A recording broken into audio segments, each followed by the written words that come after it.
perilaku mandiri. Gizi seimbang, produktif, kreatif, serta bangsa sehat berprestasi.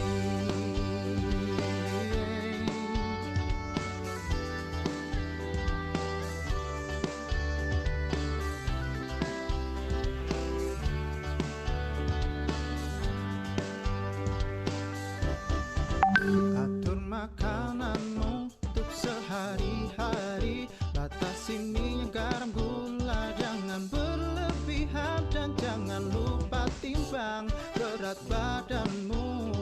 Ayo kawan semua kita terapkan. Gizi seimbang, badan sehat, pikiran cerdas, perilaku mandiri. Gizi seimbang, produktif, kreatif, serta bangsa sehat berprestasi.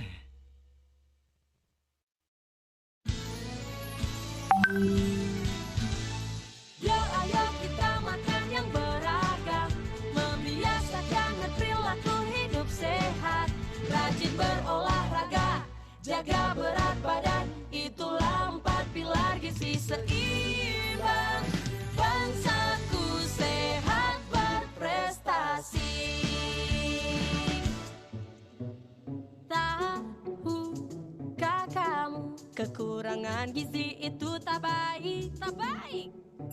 Tubuh kita mudah terserang berbagai macam penyakit.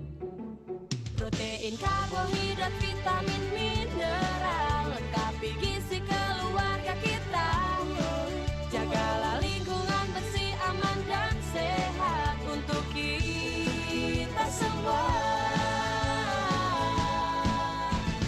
Yo ayo kita makan yang beragam, membiasakan perilaku hidup sehat. Rajin berolahraga, jaga berat badan, itulah 4 pilar gizi seimbang. Bangsaku sehat berprestasi. Yo ayo kita makan yang beragam, membiasakan perilaku hidup sehat. Rajin berolahraga, jaga berat badan, itulah 4 pilar gizi seimbang.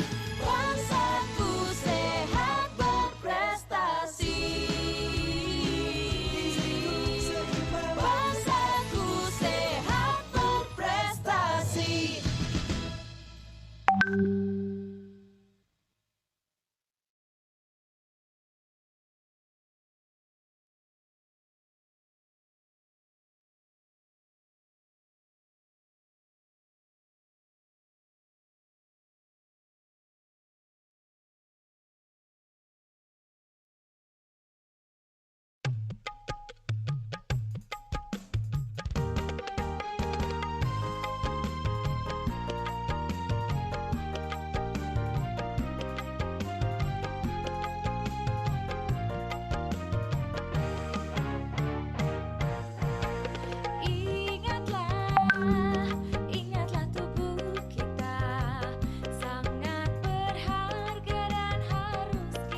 Silakan Bu Fani untuk dibuka.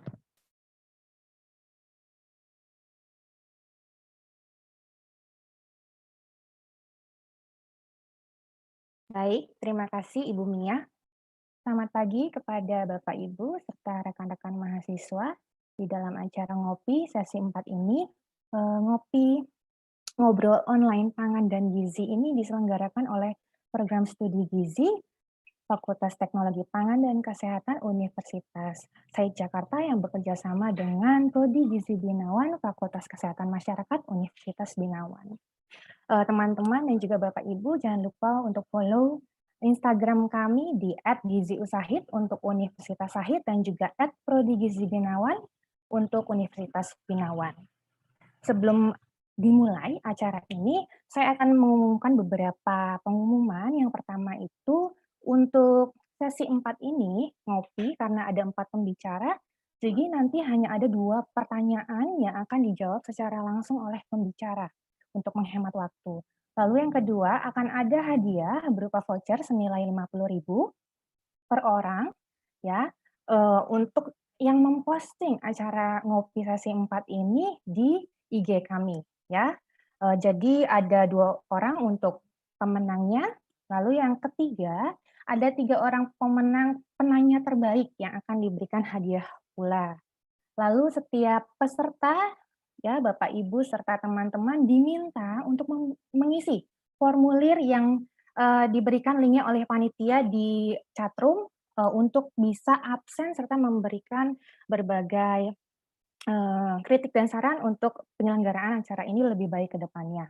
Seperti itu, lalu nanti Bapak Ibu serta teman-teman semua, acara ini akan mempunyai sertifikat yang ber-SKP yang diberikan oleh Persagi. Jadi mulai sesi keempat, lalu nanti sesi kelima di hari Rabu akan ada SKP 1 nilainya dari Persagi. Baik, kalau sudah bisa dimulai, kami akan memberikan kesempatan untuk termin pertama, ya, yang akan diisi oleh Bapak Muhammad Aris SP MSI. Beliau sekarang aktif sebagai dosen Departemen Gizi Masyarakat, Fakultas Ekologi Manusia, IPB University. Lalu yang kedua akan ada Bapak Wahyu Kurnia, SKM, MKM, beliau sekarang aktif sebagai dosen di Prodi Gizi, Fakultas Kesehatan Manusia, Universitas Indonesia, dan juga aktif sebagai co-founder PT Gizi Sehat Indonesia atau NutriCare. Bapak Aris akan memberikan topik berupa komponen bioaktif pangan lokal untuk laktasi, sedangkan untuk Bapak Wahyu akan memberikan topik berupa tips pemenuhan gizi ibu menyusui saat puasa dan pandemi. Jadi kedua Bapak pembicara ini mungkin akan menjadi agent untuk Ayah ASI ya, karena beliau berdua akan memberikan penjelasan berupa laktasi. Baik, tidak usah berlama-lama lagi. Saya akan mengundang Bapak Muhammad Aris SPMSI untuk bisa memberikan penjelasannya yang bertopik mengenai komponen bioaktif pangan lokal untuk laktasi. Bapak Muhammad Aris sudah bisa on? Oke, Pak, waktunya 10 menit untuk bisa menyampaikan. Waktu dan tempat dipersilakan. Ya, baik. Terima kasih Bu Fani. Saya langsung share screen aja kali ya. Baik. Ya, ini tinggal di itu ya, slideshow. Ya. Ya. Baik, terima kasih Bu Fani. Saya juga mengucapkan terima kasih untuk seluruh panitia ngopi yang merupakan kerjasama antara Universitas Sahid dengan Universitas Binawan ya. Dan ini juga saya ketemu lagi dengan Pak Wahyu nih. Pak Wahyu satu angkatan dengan saya untuk PNS-nya. Nah ini kebetulan kemarin saya ditanya mau menyampaikan topik apa. Saya lihat Pak Wahyu tentang laktasi ya sudah biar nyambung gitu kan. Akhirnya saya coba menyampaikan sharing tentang komponen bioaktif pangan lokal yang terkait dengan laktasi. Nah, jadi sebetulnya ini laktasi itu kan merupakan proses bagaimana ASI itu diproduksi sampai kemudian dikeluarkan. Nah, kemudian kita ingin melihat, jadi dari sekian banyak macam pangan lokal, manakah pangan lokal yang memang punya potensi untuk laktasi? Bapak, Ibu, peserta, saya yakin sebagian atau bahkan mungkin ada yang memang pernah menggunakan pangan-pangan ini untuk laktasi juga, karena memang basisnya sebetulnya adalah bukti-bukti empiris di masyarakat. Nah, kemudian di sini nanti saya akan mencoba melihat sebetulnya dari satu pangan lokal itu mekanismenya seperti apa sampai kemudian memang betul-betul terbukti bermanfaat untuk proses laktasi. Ini sekilas mengenai outline tentang apa yang akan saya sampaikan. Jadi kita akan mulai dari sedikit pendahuluan, lalu apa sih proses laktogenesis, lalu kemudian berbagai pangan lokal yang berkhasiat untuk laktasi, lalu possible mekanismenya. Di sini pangan lokal sangat banyak, jadi saya hanya mengangkat satu pangan lokal saja yang saya yakin semua pasti pernah mengonsumsi pangan ini. Lalu kemudian bagaimana mekanisme laktasi pada beberapa pangan lokal yang lain, dan terakhir adalah kesimpulan. Nah, ini kita awali dengan bagaimana sih sebetulnya ASI itu diproduksi sampai kemudian akhirnya dikeluarkan. Jadi ada yang namanya letdown reflex. Ini gambarannya, untuk lebih jelas kita lihat yang ini aja ya. Jadi ASI itu kan sangat tergantung dari tadi yang namanya letdown reflex. Jadi letdown reflex itu apa? Letdown reflex itu refleks yang dikeluarkan, yang dikeluarkan oleh ibu sampai kemudian ASI itu bisa diproduksi dan dikeluarkan melalui puting payudaranya. Nah, refleks ini diawali dari berbagai macam hal. Tapi yang paling besar pengaruhnya adalah hisapan dari bayi itu sendiri, dan satu lagi adalah suara tangis bayi. Jadi pada saat bayi menghisap puting payudara ibu, maka otak akan mendapatkan rangsangan. Otaknya bagian anterior pituitary dan juga posterior pituitary, di mana kedua bagian ini akan mengeluarkan hormon. Jadi ada dua hormon, yaitu hormon oksitosin dan hormon prolaktin yang memiliki fungsinya masing-masing. Nah, pada saat mendapatkan rangsangan tersebut, maka kadar hormon oksitosin dan prolaktin akan meningkat. Hormon oksitosin fungsinya nanti untuk mengangkut dan membawa ASI yang sudah diproduksi sampai kemudian bisa dikeluarkan. Sementara kalau hormon prolaktin fungsinya sebetulnya lebih ke bagaimana memproduksi ASI itu sendiri. Jadi hormon prolaktin ini akan mengangkut berbagai zat gizi yang ada di dalam tubuh ibu untuk kemudian dijadikan sebagai bahan baku untuk membuat ASI. Jadi kedua hormon ini bekerja saling sinergis. Nah, pada saat ada rangsangan, maka kedua hormon ini bekerja sampai yang terakhir tentunya hormon oksitosin bisa mengeluarkan ASI-nya. Nah, proses inilah yang kemudian disebut sebagai proses laktogenesis. Nah, ini ada juga rangsangan yang lain, yaitu tadi suara tangis bayi. Jadi mungkin Bapak dan Ibu ada yang pernah mendengar cerita bahwa di suatu daerah ada bayi yang kelaparan, terus kemudian dicoba disusukan oleh ibu yang waktu itu sebetulnya tidak memiliki bayi balita, tapi kemudian ASI-nya bisa keluar. Jadi ya itu tadi karena ada rangsangan dari suara tangis bayi ini. Nah, kemudian ASI ini kita semua setuju tentunya bahwa ASI memiliki berbagai macam manfaat. Jadi ini ada kajian yang sangat bagus yang publish atau yang terbit tahun 2015. Jadi penelitian ini menunjukkan bahwa pemberian ASI ini memiliki hubungan yang positif terhadap kecerdasan dan tingginya jenjang pendidikan yang ditempuh. Dan penelitian ini merupakan penelitian cohort dengan jumlah subjek 3.493, jadi penelitian yang sangat besar dan ikuti selama 30 tahun. Jadi penelitian ini sudah membuktikan bahwa memang betul ada manfaat yang sangat positif dari pemberian ASI, mencakup banyak aspek, mulai dari aspek kesehatan, psikososial, ekonomi, dan lingkungan. Tapi di dalam penelitian ini yang lebih dikaji adalah terhadap tingkat pendidikan. Lalu tren pemberian ASI di dunia ini sendiri sebetulnya seperti apa? Untuk tren pemberian ASI meningkat, hanya saja sayangnya untuk ASI eksklusif ini masih belum perkembangannya masih kurang gitu kan, karena di negara berkembang masih 39% saja yang mendapatkan ASI eksklusif. Ini data tahun 2010 dari publikasi tahun 2010. Nah, saya belum tahu untuk sampai ke tahun sekarang 2020 apakah meningkat atau masih tetap di angka yang sama ya. Harapannya tentu meningkat ya. Jadi tadi ya. Lalu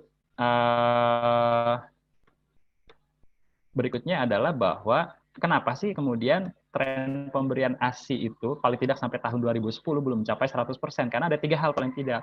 Jadi yang pertama, ASI-nya sendiri tidak cukup atau produksinya sedikit. Lalu kemudian teknik pemberian ASI-nya tidak tepat karena ternyata tidak semudah yang dilihat gitu kan. Pokoknya bayi ditetein, digendong, keluar gitu kan. Ternyata nggak seperti itu. Ada tekniknya supaya bayi itu bisa menghisap dengan benar. Dan yang ketiga, ada ketidakseimbangan hormon dan perkembangan kelenjar mamari atau kelenjar mamae, sehingga itu tadi akhirnya berpengaruh terhadap proses produksi ASI yang tidak optimal. Nah, poin ketiga inilah yang akan kita coba kupas melalui pangan-pangan lokal yang ada di Indonesia. Nah, ini lagi-lagi sekilas mengenai laktogenesis. Jadi mungkin laktogenesis ada yang membagi menjadi 3, ada laktogenesis 1, 2, dan 3. Tapi sebetulnya secara umum, untuk mempermudah kita bagi jadi 2 saja, laktogenesis 1 dan 2. Laktogenesis itu tadi proses produksi ASI sampai kemudian ASI bisa dikeluarkan. Nah, untuk laktogenesis 1 ini terjadi selama proses kehamilan. Jadi paling tidak 12 minggu sebelum kelahiran itu sudah terjadi proses laktogenesis 1. Laktogenesis 1 itu adalah proses produksi ASI. Jadi tahap produksinya, tahap awal produksi ASI di mana terjadi peningkatan laktosa, total protein, dan imunoglobulin gitu kan, yang akan dipersiapkan untuk jadi bahan baku ASI untuk kemudian dikeluarkan. Sementara laktogenesis 2 yaitu proses yang berlangsung setelah ibu tersebut melahirkan. Jadi ini berlangsung sekitar hari kedua atau keempat setelah antara hari kedua sampai keempat sampai ya seterusnya ibu tersebut menyusui. Nah, ini pangan-pangan lokal yang tentunya sudah sering kita ketahui ya. Jadi di sini ada apa nih macam-macam ya. Ada asparagus, terus di sini juga ada daun bayam, ada adas manis, ada daun kelor, daun torbangun, klabet, dan ini ada satu nih yang beda sendiri, yaitu pepaya, karena saya akan membahas tentang pepayanya. Jadi seluruh pangan-pangan lokal yang ada di sini terbukti secara empiris di masyarakat memang bermanfaat untuk peningkatan produksi ASI bagi ibu yang menyusui. Nah, cuman kemudian bagaimana mekanismenya? Apakah memang betul gitu atau jangan-jangan hanya tadi lagi-lagi hanya berdasarkan kepercayaan yang ada di masyarakat. Nah, tapi ini kan sangat banyak, saya hanya akan membahas satu, yaitu yang ada di pepaya saja. Pepayanya pepaya yang mana? Pepaya yang matang, pepaya yang ini, yang seperti di foto ini ya, jadi pepaya yang warnanya orange. Jadi ada publikasi yang menunjukkan bahwa memang pepaya yang matang itu memang memiliki efek laktagogum. Efek laktagogum itu tadi efek yang bisa efek di mana bahan atau komponen pangan tersebut atau bahan pangan tersebut memang punya kemampuan untuk meningkatkan produksi ASI atau merangsang produksi ASI. Mekanismenya bagaimana itu yang akan kita bahas. Nah, dari hasil publikasi ini sebetulnya apa sih di dalam pepaya yang punya yang menyebabkan pepaya punya kemampuan tersebut, yaitu karena kandungan beta karotennya.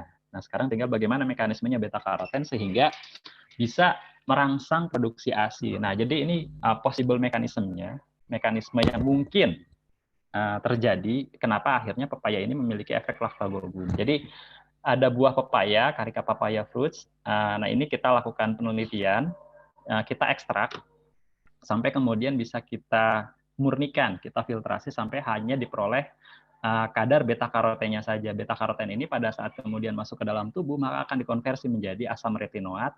Nah, asam retinoat ini sendiri punya peranan untuk meningkatkan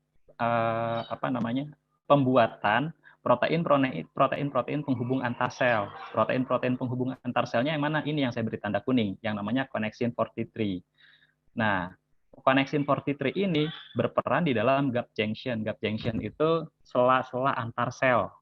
Jadi antar sel manusia itu ada sela-selanya yang kemudian dihubungkan oleh protein penghubung atau protein koneksi ini, yang di sini kita sebut namanya adalah connection 43. Nah, dengan semakin terhubungnya sel-sel tersebut, maka kerja sel tersebut akan menjadi semakin baik. Nah, gap junction di mana connection 43 ini banyak terdapat, itu di mana adanya banyaknya di sel kelenjar mamari atau sel kelenjar mamae gitu kan. Nah, kalau misalkan sel-sel kelenjar mamarinya bisa terhubung dengan semakin baik, maka tentunya proses tadi yang melibatkan hormon oksitosin maupun hormon prolaktin di dalam memproduksi dan mengeluarkan ASI bisa menjadi lebih baik. Nah, kira-kira mekanismenya begitu. Nah, ini gambarannya. Jadi bayangkan ini penampang lintang yang sebelah sini sel-sel yang ada di dalam fotonya gitu kan.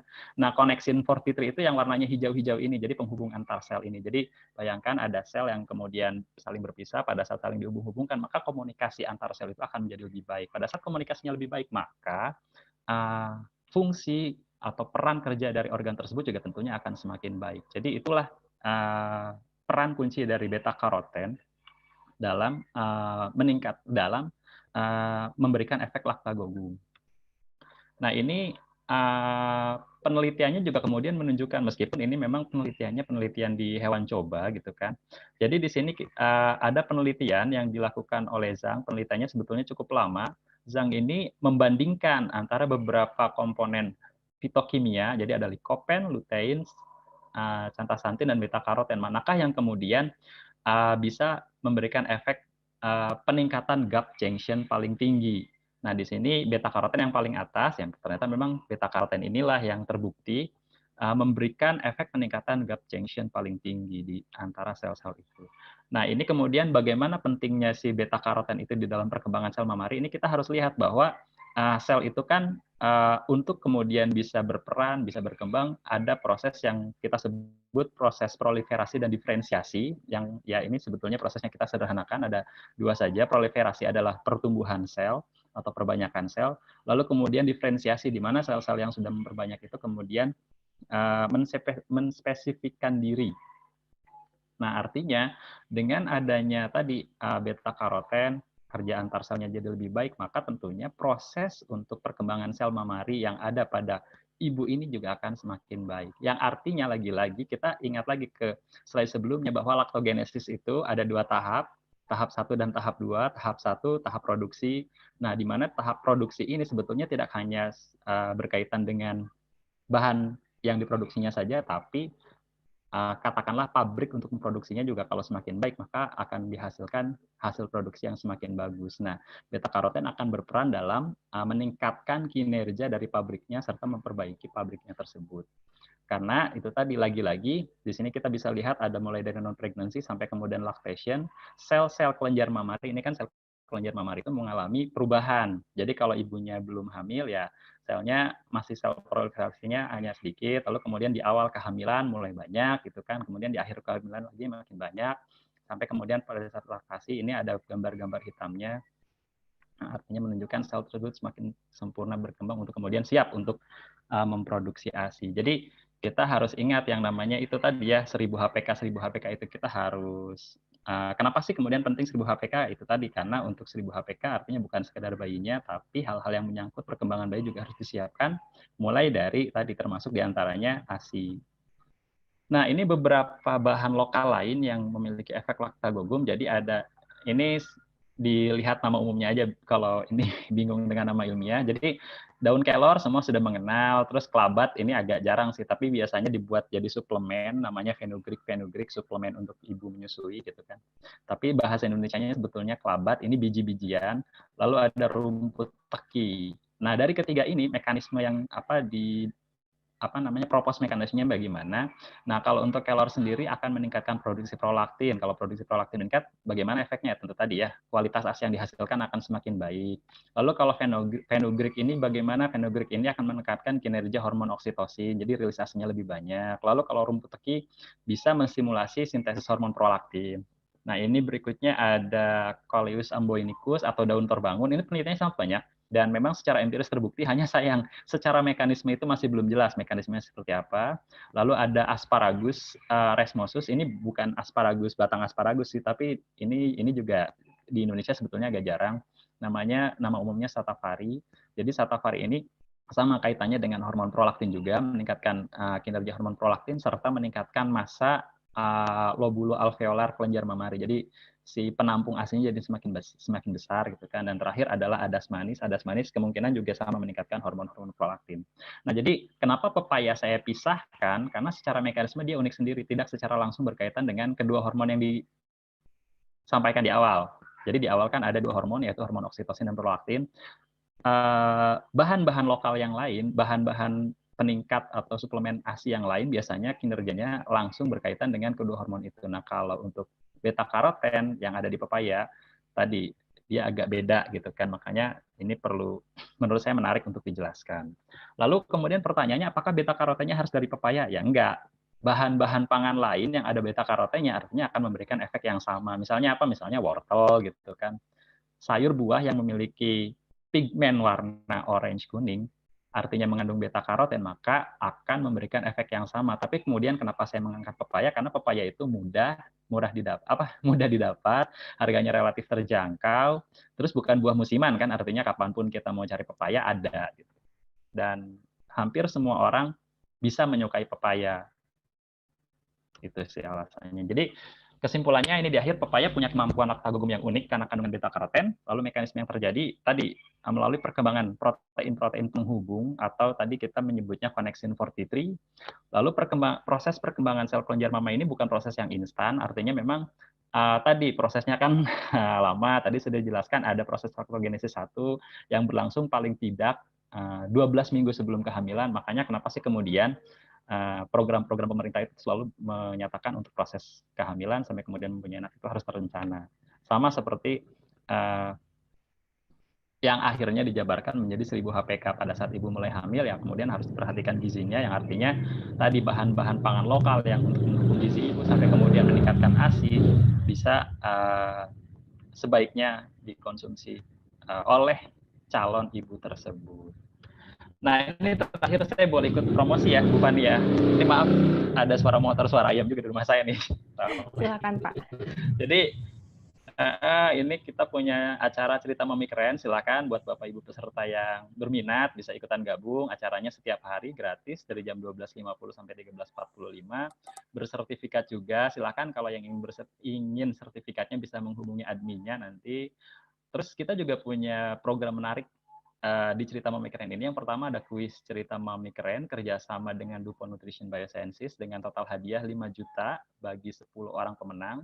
Tahap pertama sudah kita umumkan kemarin, jadi kemarin sudah ada yang dapat hadiahnya tuh. Dan setiap hari kita juga punya giveaway voucher untuk 3 orang masing-masing senilai Rp100.000. Jadi silahkan buat yang mau join, nanti siang ada, besok ada sampai tanggal 30 Mei. Baik, mungkin itu saja Bu Fani. Terima kasih. Assalamualaikum warahmatullahi wabarakatuh. Waalaikumsalam. Terima kasih kepada Pak Aris. Ibu-ibu ataupun calon ibu abis ini pada berburu pepaya Pak kayaknya gara-gara penjelasan biar Bapak. tukang pepaya laku. Biar tukang pepaya laku, iya.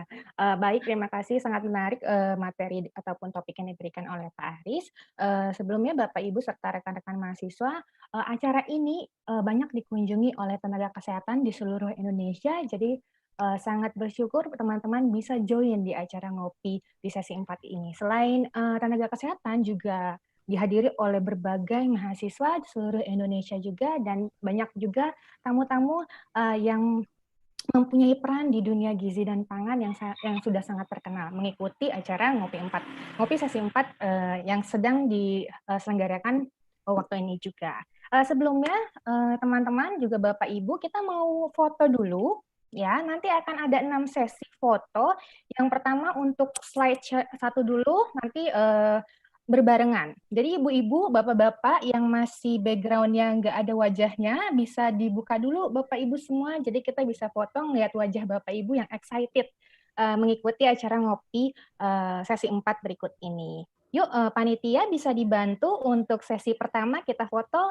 Yang belum mandi nggak apa-apa, ini aja merasa shiny aja mukanya nggak apa-apa. Ya, yang belum mandi ataupun yang sudah mandi bermakeup, ayo kita bisa show off di sini ya. Yuk, panitia bisa dipandu oleh siapa? Untuk yang pertama, sesi pertama. Ada Bu nanti yang mandu, Ibu langsung ini aja, langsung kasih aba-aba. Oke, ayo semuanya Bapak Ibu, rekan-rekan mahasiswa dan juga yang mengikuti Ngopi 4 pada hari ini.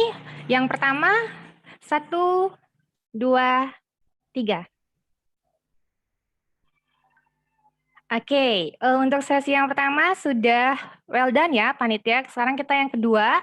Yuk Bapak Ibu dibuka videonya supaya bisa kelihatan wajah cantik dan ganteng ya. Oke, untuk sesi kedua, 1, 2, 3.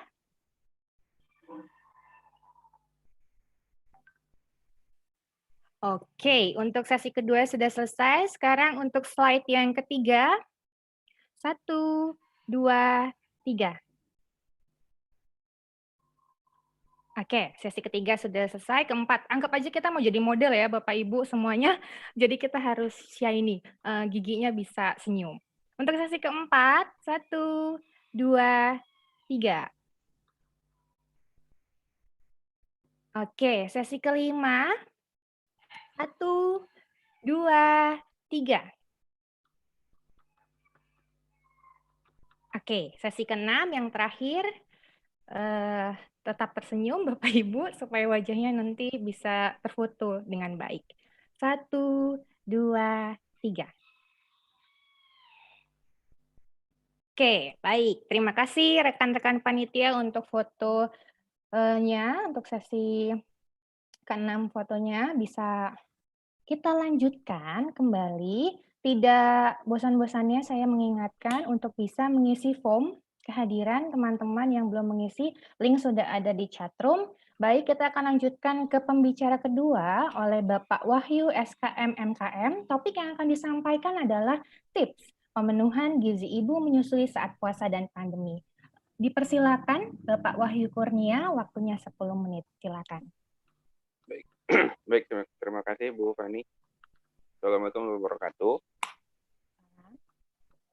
Selamat pagi semuanya. Terima kasih atas kesempatannya sudah mengajak bergabung di acara ngopi sesi keempat ini.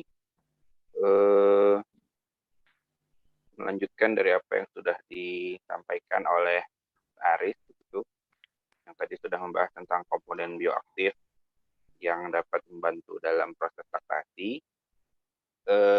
Pagi ini saya akan mencoba menyampaikan sedikit tips pemenuhan gizi menyusui saat puasa dan pandemi, gitu.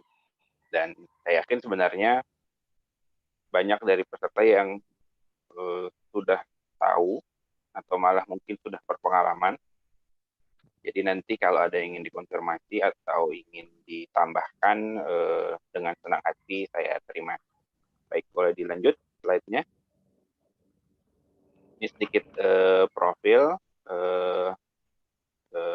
saya saat ini seperti yang saya disampaikan oleh Bu Fani, ada di program studi gizi FKM UI dan latar belakang pendidikan saya di bidang gizi Kesmas, yang kemudian saat ini juga saya menjadi salah satu nutritionist dan co-founder dari suatu platform konsultasi gizi online yang dikenal dengan NutriCare. Boleh dilanjut. Nah, dari beberapa pengalaman yang seringkali menjadi agak kurang tepat adalah kebanyakan ibu menyusui itu merasa setelah selesai melahirkan, masuk pada fase menyusui, itu kebutuhan gizinya menjadi lebih sedikit karena merasa ya sudah anaknya sudah dilahirkan gitu. Padahal kalau kita lihat di AKG, kebutuhan gizi ibu menyusui itu ternyata malah lebih tinggi dibandingkan hamil. Nah, di dalam kondisi puasa seperti saat ini, dari sekian banyak yang coba saya akses referensi, ternyata memang tidak terdapat perbedaan kebutuhan gizi ibu menyusui antara sebelum dan saat bulan puasa. Yang terjadi adalah pergeseran pola makan. Nah, kalau bisa dilihat di sebelah kanan, kan memang waktu makannya jadi lebih terbatas gitu ya saat bulan puasa. Nah, sahur, buka puasa, makan malam. Nah, ini semacam rekomendasi begitu, atau ya contoh pembagian porsi makan pada sahur, buka puasa, dan makan malam. Jadi sahur itu bisa mengadopsi porsi sarapan plus setengah porsi makan siang.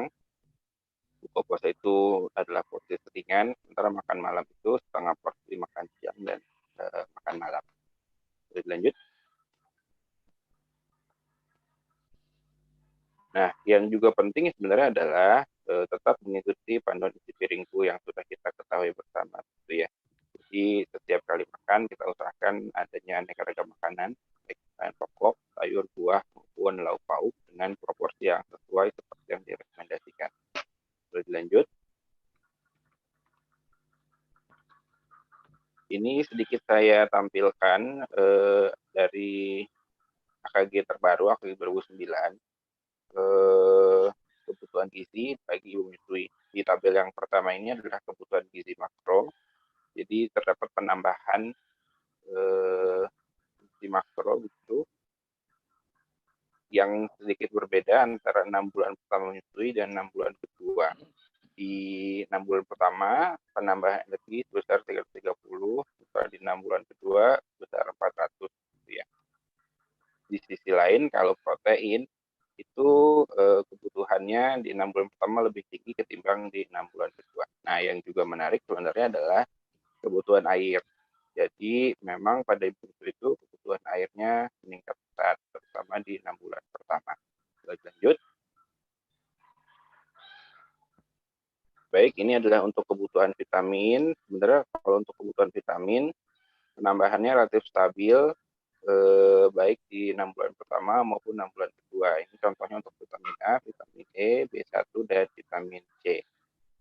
Boleh lanjut. Lalu untuk beberapa mineral, ada kalsium, besi, zinc, dan yodium.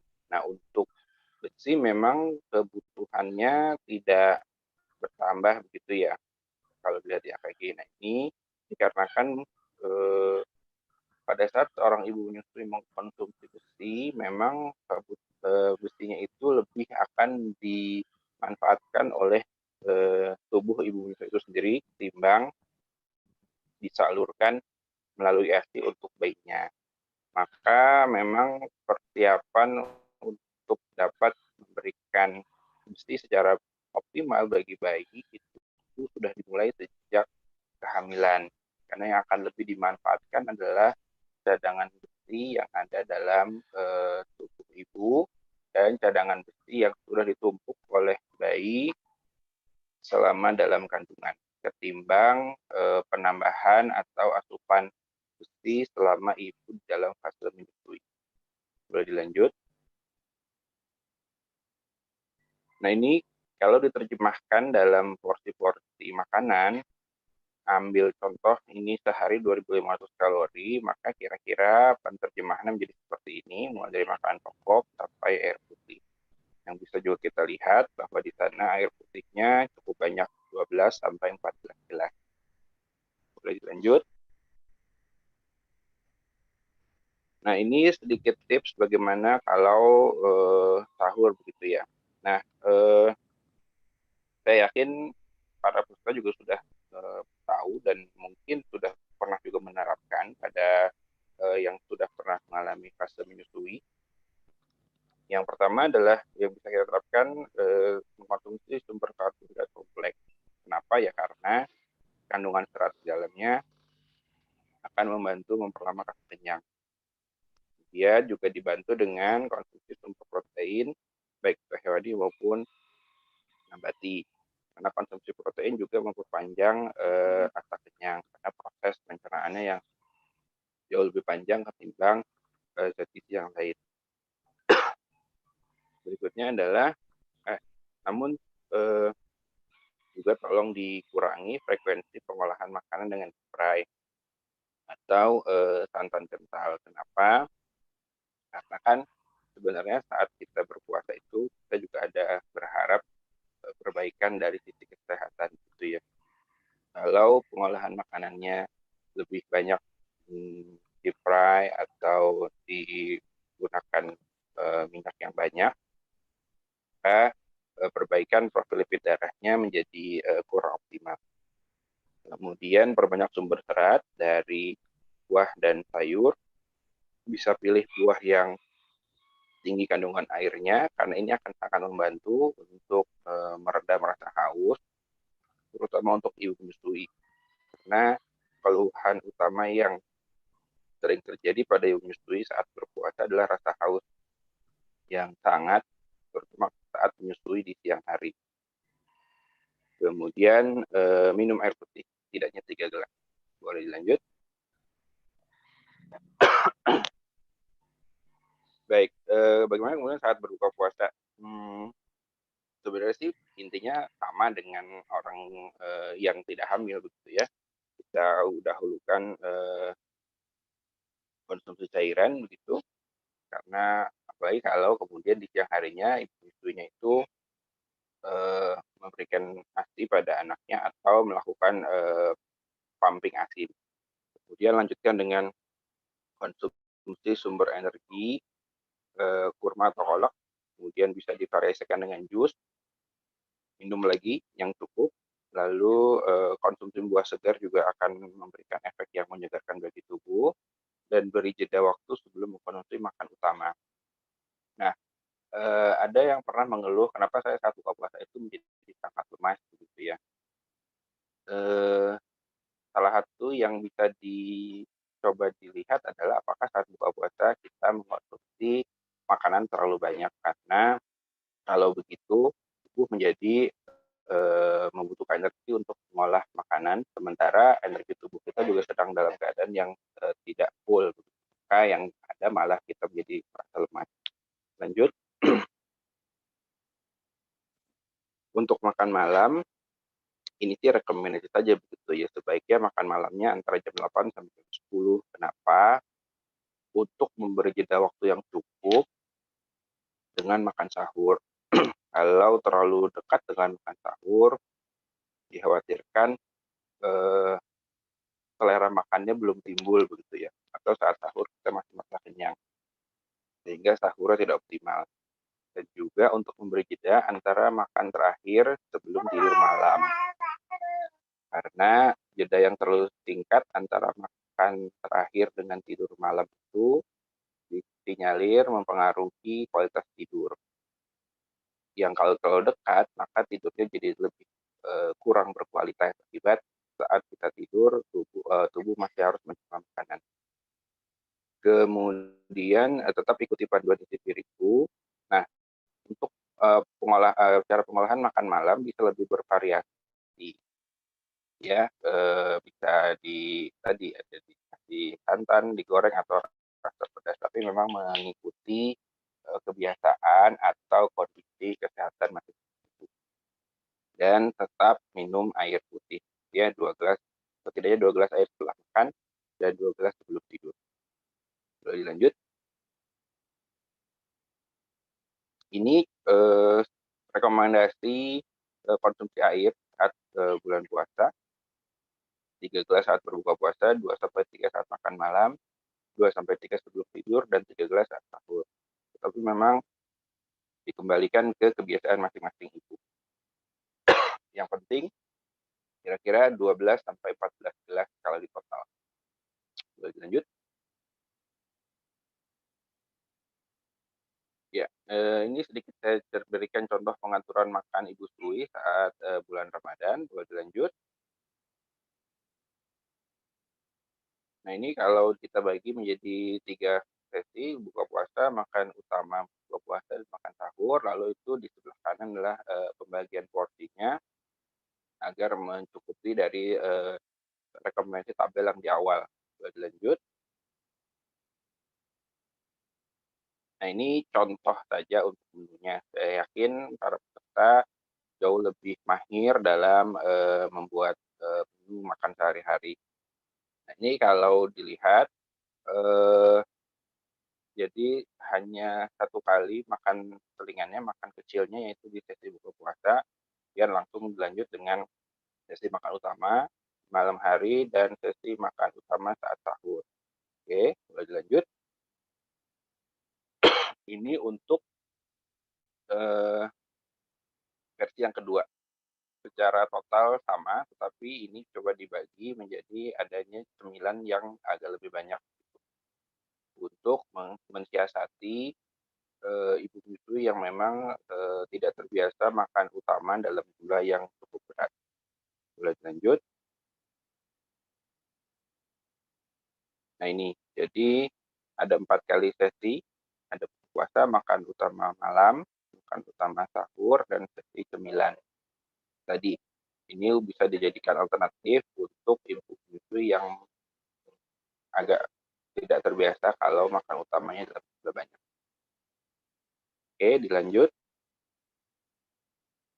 Nah, kemudian karena selain juga berpuasa saat ini kita ada dalam masa pandemi, dan seringkali tidak terhindarkan kita membeli makanan secara online atau ya kita berbelanja bahan makanan, maka ada beberapa tips yang bisa diterapkan walaupun sebenarnya belum ada penelitian yang secara tegas membuktikan virus corona itu menyebar atau ditularkan melalui makanan, tetapi memang kita harus juga berhati-hati lebih ke arah kemasan atau kemasan si makanan tersebut, gitu ya. Maka untuk makan kemasan atau bahan makanan, beberapa tips yang bisa dilakukan adalah ya segera buang plastik belanjanya, kemudian bersihkan permukaan kemasan, menggosoknya dengan air sabun atau dilap menggunakan cairan disinfektan, segera pindahkan isi kemasan ke wadah bersih dan segera buang kemasan makanannya. Namun pastikan cuci tangan dulu pakai sabun sebelum memindahkan makanan. Sementara untuk makanan siap makan, sama sebenarnya segera buang kemasannya, cuci tangan dengan sabun lalu pindahkan ke alat makan yang bersih di makanan tersebut. Kemudian ada rekomendasi bisa dipanaskan kembali, gitu. Lalu cuci tangan sebelum mengkonsumsi makanan. Lanjut. Nah, terakhir, pemenuhan gizi bagi ibu menyusui tidak hanya penting untuk memenuhi kebutuhan si buah hati, tetapi juga untuk pemulihan kondisi ibu. So be mindful to what you eat, listen to your body, and do not focus too much on numbers. Boleh lanjut. Baik, ini yang terakhir. Saat ini seperti saya sudah sampaikan, saya tergabung dalam satu platform konsultasi gizi online PT Gizi Sehat Indonesia yang dikenal dengan NutriCare. Jika para peserta ada yang merasa membutuhkan layanan gizi, terutama untuk perbaikan pola makan, bisa menghubungi kami di Instagram @nutricare.id atau line @care atau telepon dan WhatsApp di nomor yang tertera 0806018331 atau bisa mengunjungi website kami di www.nutricare.co.id. Demikian yang bisa saya sampaikan. Terima kasih. Baik, terima kasih atas pemaparannya, Pak Wahyu. Baik, teman-teman, Bapak Ibu sekalian, kita mau masuk ke sesi tanya jawab. Ya, sesi tanya jawab kali ini akan di-spare waktunya 15 menit untuk masing-masing pemateri menjawab 2 pertanyaan secara langsung. Ya, 2 pertanyaan untuk Pak Aris, 2 pertanyaan untuk Pak Wahyu. Tadi untuk bisa menyampaikan pertanyaan harus memberikan nama dan juga institusinya dan juga pasti pertanyaannya. 3 pertanyaan terbaik akan mendapatkan hadiah, ya, tadi yang disampaikan. Untuk Pak Aris, ini saya memilihkan beberapa pertanyaan yang udah disampaikan sama penonton Ngopi 4 ini. Ada banyak, Pak. Ada sekitar 10-an, tapi ini saya pilihkan yang sekiranya bisa dipahami masyarakat luas. Silakan. Yang pertama ini dari Vini Gokana dari FKM UI, ya, dari institusinya Pak Wahyu. Katanya, terima kasih atas pemaparannya, Pak. Saya ingin bertanya mengenai Gimana nggak jelas, Bu Fani? Ya, mau bertanya tentang let down reflect. Oh, let down reflect. Ya, katanya Ibu ini, apakah bila seorang ibu sulit untuk mengeluarkan ASI, tapi terus diberikan stimulus kepada puting ibu, akan membantu proses pengeluaran ASI? Apalagi ditambah dengan konsumsi pepaya, apa akan berpengaruh dengan tadi pengaruhnya ke let down reflect-nya? Kalau kita sebenarnya susah untuk mengeluarkan ASI, tapi terus distimulus oleh dedek bayinya, plus ditambah konsumsi pepaya. Ya, baik. Terima kasih atas pertanyaannya, Bu Fani. Tadi dari Ibu, punten saya nggak hafal namanya.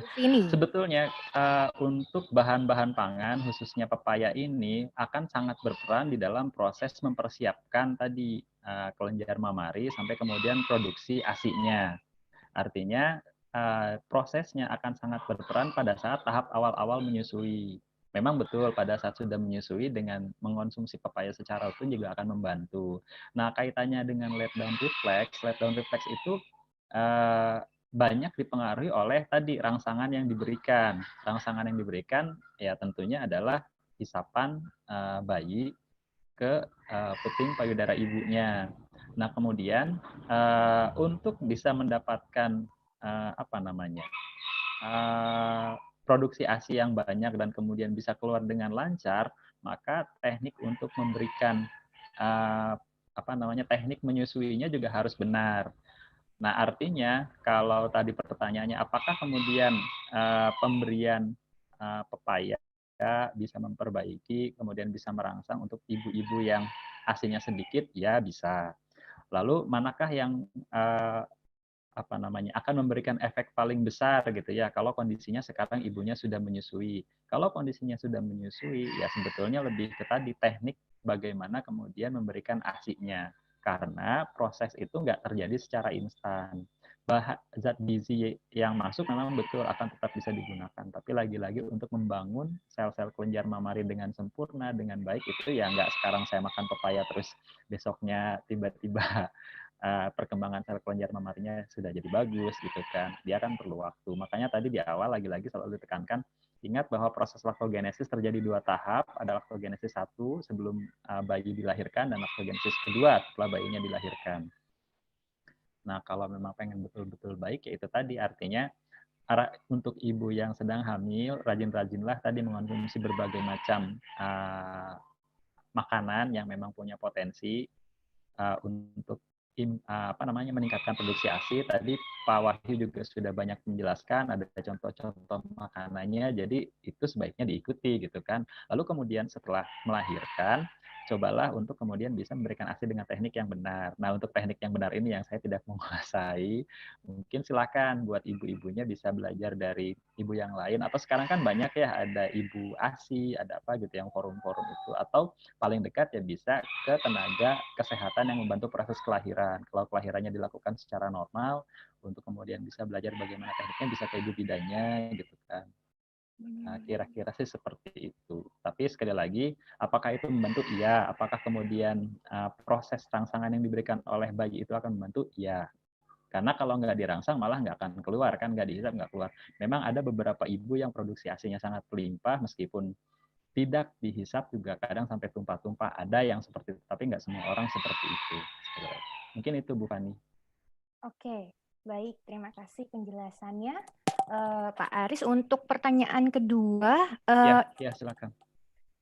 Ini agak banyak, tapi saya milihnya agak bingung juga. Silakan, tapi mungkin ini sih? ada mungkin 3 ya Pak ya. Boleh silakan. Ini satu dari lagi dari Bu Intan, Poltekkes Kemenkes Yogyakarta. Oh iya. Ini soalnya ini banyak sekali ditanyakan dan saya ingin tahu juga jawabannya apa. Izin bertanya mengenai pemberian ASI pada bayi, mengapa tidak boleh diiringi oleh konsumsi air mineral pada awal periode kehidupan bayi? Gimana? Jadi pemberian ASI nggak boleh dikasih air mineral. Gimana maksudnya? Saya nggak paham. Jadi pemberian ASI itu dibarengi. Maksudnya bayinya. Bayinya. Bayinya nggak boleh minum air mineral gitu ya. Pada awal periode kehidupan. Sebetulnya di periode awal kan kita ada yang namanya ASI eksklusif ya. ASI eksklusif dilakukan selama 6 bulan. Pengertian ASI eksklusif atau definisi dari ASI eksklusif sendiri artinya bayi tidak mendapatkan sumber makanan yang lain yang kemudian di lapang jadi bercabang tuh, ada yang menerjemahkan beda-beda, ada yang pokoknya selama bayinya nggak mendapatkan makanan yang lain, makanan yang lain itu makanan yang cair misalnya madu gitu kan, itu tetap dikatakan ASI eksklusif gitu kan, tapi tetap boleh mendapatkan minumannya dia bisa air mineral atau yang lain. Tapi ada juga yang berpendapat nggak boleh sama sekali gitu kan, jadi betul-betul harus ASI saja.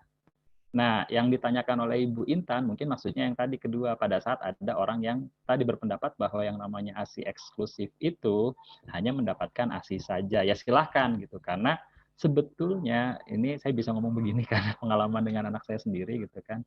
Anak saya yang ASI eksklusif itu betul-betul tidak mendapatkan makanan yang lain selama 6 bulan pertama. dan itu sehat gitu kan. Selama memang produksi ASI dari ibunya mencukupi.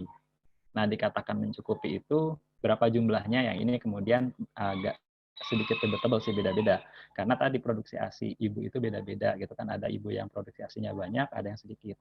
Jadi kalau tadi pertanyaannya dilarang, nggak dilarang sih, boleh aja, silakan gitu kan. Jadi kalau bayinya mau diberikan air mineral boleh, hanya saja takutnya bayi di awal kehidupan sampai kemudian umur 6 bulan itu kan makanannya nggak banyak.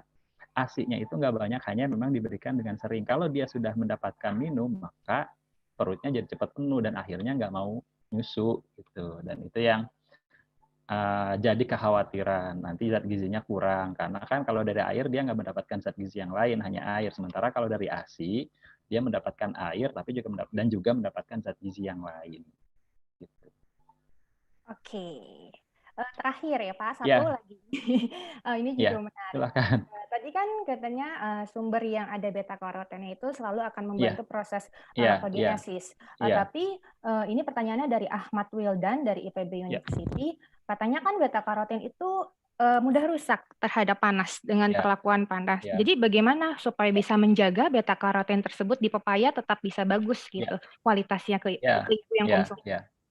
Ya, memang betul bahwa komponen-komponen bioaktif, fitokimia itu rentan terhadap proses-proses pemasakan. Proses pemasakan memang biasanya melibatkan panas gitu kan.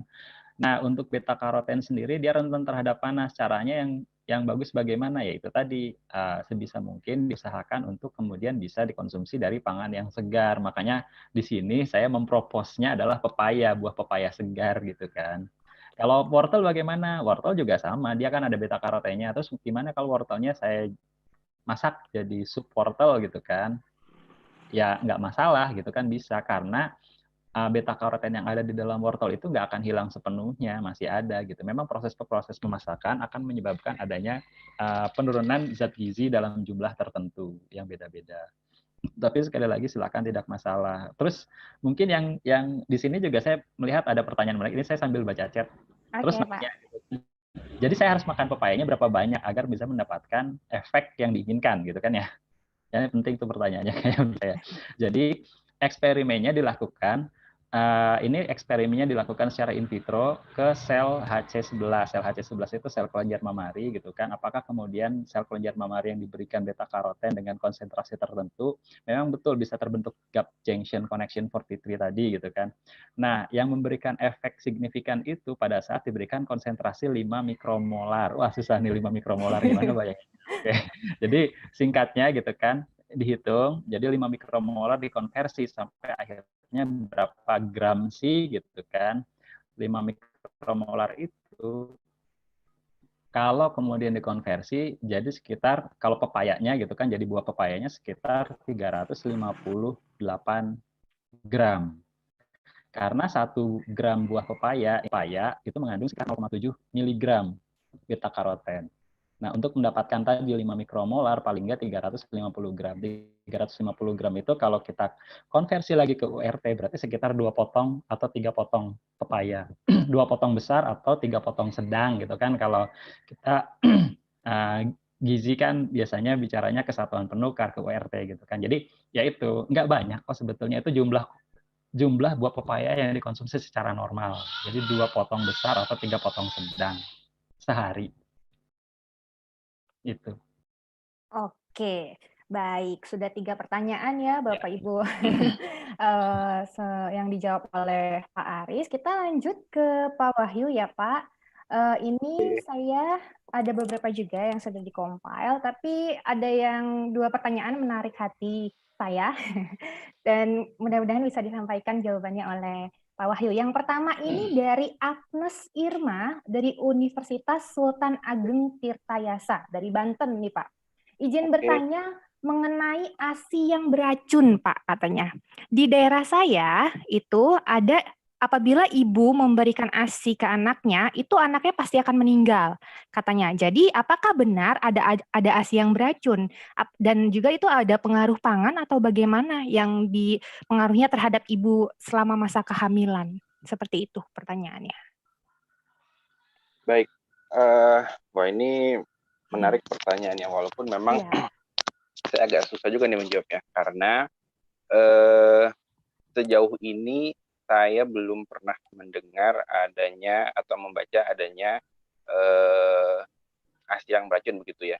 Tetapi memang untuk beberapa jenis penyakit itu tidak direkomendasikan ibunya memberikan ASI pada bayi. Karena ini dikhawatirkan terjadi transmisi penyakit dari ibu ke bayi melalui ASI.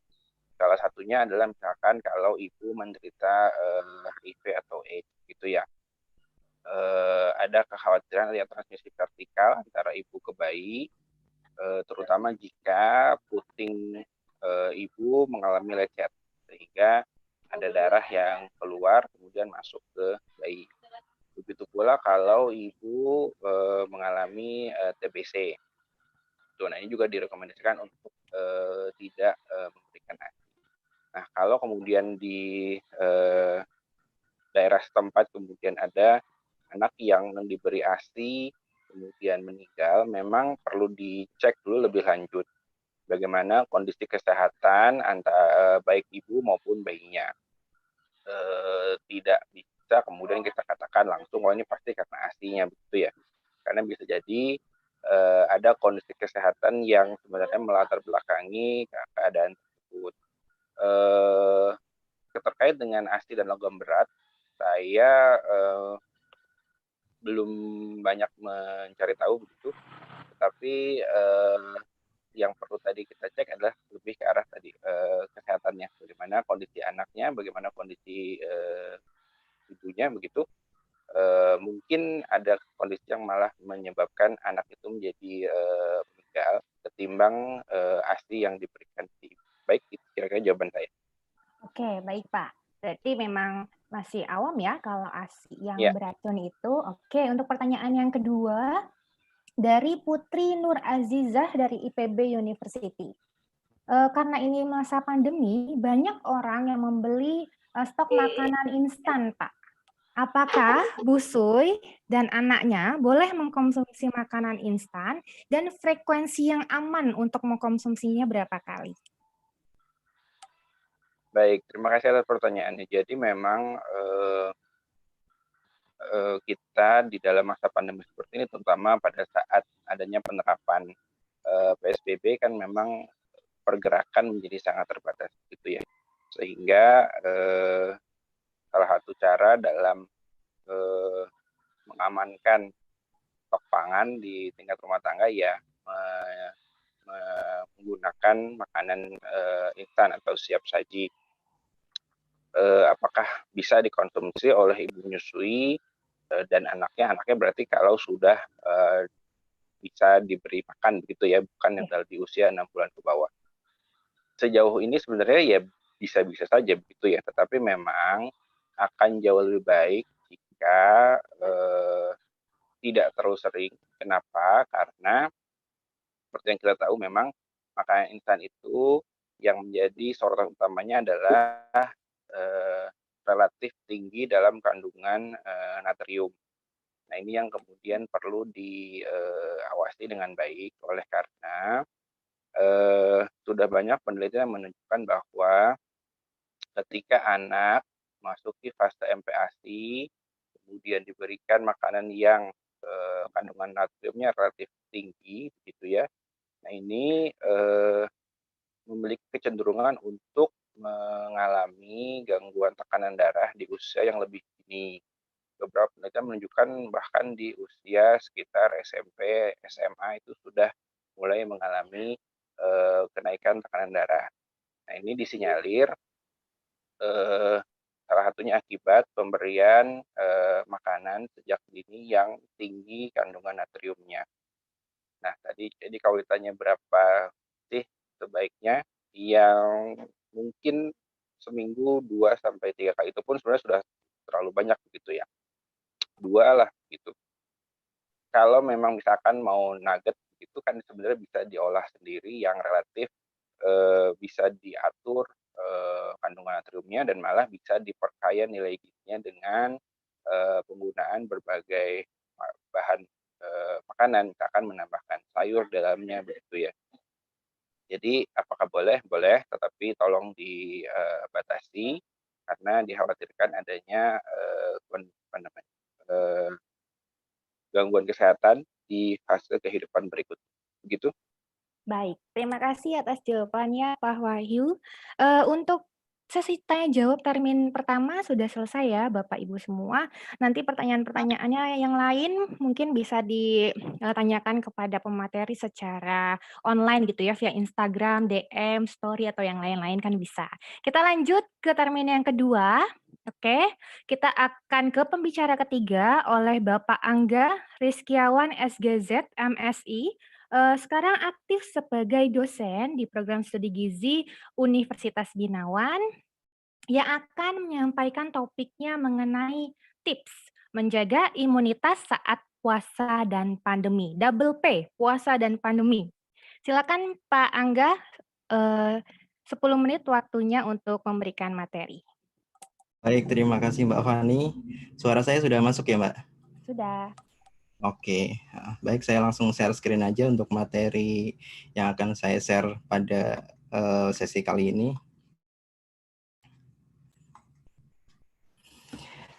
Baik, Assalamualaikum warahmatullahi wabarakatuh. Selamat siang semuanya.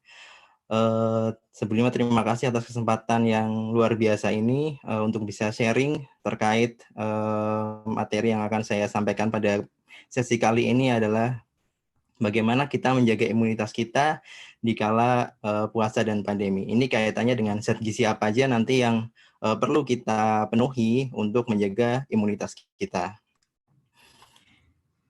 Nah, sistem imun ini seperti layaknya kalau kita ibaratkan sebuah negara, kalau badan kita itu adalah sebuah negara, maka sistem imun ini adalah tentaranya. Jadi sistem imun ini yang akan mempertahankan tubuh kita dari serangan-serangan dari luar, seperti misalkan virus, jamur, kemudian juga mungkin ada zat-zat kimia yang berbahaya dari luar. Nah, ini sistem imun kita yang akan mempertahankan tubuh kita. Nah, tugas utama dari sistem imun tubuh kita ini ada 3 di sini yang bisa kita lihat. Yang pertama sebagai fighter, di mana sistem imun ini dapat melawan penyakit yang disebabkan oleh patogen seperti bakteri, kemudian virus, jamur, dan juga dapat menghilangkannya dari tubuh kita. Nah, seperti yang kita alami sekarang ini di pandemi COVID-19, ancaman yang mengancam kita adalah dari virus, yaitu virus corona. Nah, yang kedua, sistem imun ini dapat sebagai neutralizer, di mana dapat mengenali dan menetralkan zat-zat berbahaya yang masuk ke dalam tubuh. Misalkan ada zat kimia berbahaya yang masuk ke dalam tubuh. Nah, sistem imun ini dapat juga sebagai neutralizer-nya. Kemudian yang ketiga, ini sebagai cancer buster, di mana misalkan seseorang yang mengidap cancer sebenarnya juga tubuh ini melawan. Sistem imun ini juga bisa melawannya, sehingga misalkan masih dalam tahap awal, kemudian sistem imunnya kuat, kemungkinan kansernya tidak dapat berkembang. Tapi kalau misalkan sudah berkembang dengan jauh kansernya, kemudian sistem imunnya lemah, ditambah banyaknya reaksi radikal bebas yang dalam tubuh kita, ini otomatis dapat melemahkan sistem imun kita. Nah, nanti yang akan kita soroti adalah sistem imun ini kaitannya dengan peningkatan untuk melawan virus. Lalu bagaimana zat gizi ini dapat memperkuat imun kita? Memang beberapa zat gizi yang kita asup setiap hari bisa memperkuat imun kita. Ini ada contoh dari systematical review yang dilakukan oleh Zhang et al. Tahun 2020. Ini penelitian terbaru, di mana dia mereview dari berbagai penelitian yang telah dilakukan sebelumnya terkait zat-zat gizi yang kemungkinan dapat digunakan untuk pengobatan penyakit yang disebabkan oleh virus. Nah, ini kaitannya dengan virus corona yang sekarang sedang melanda dunia ini.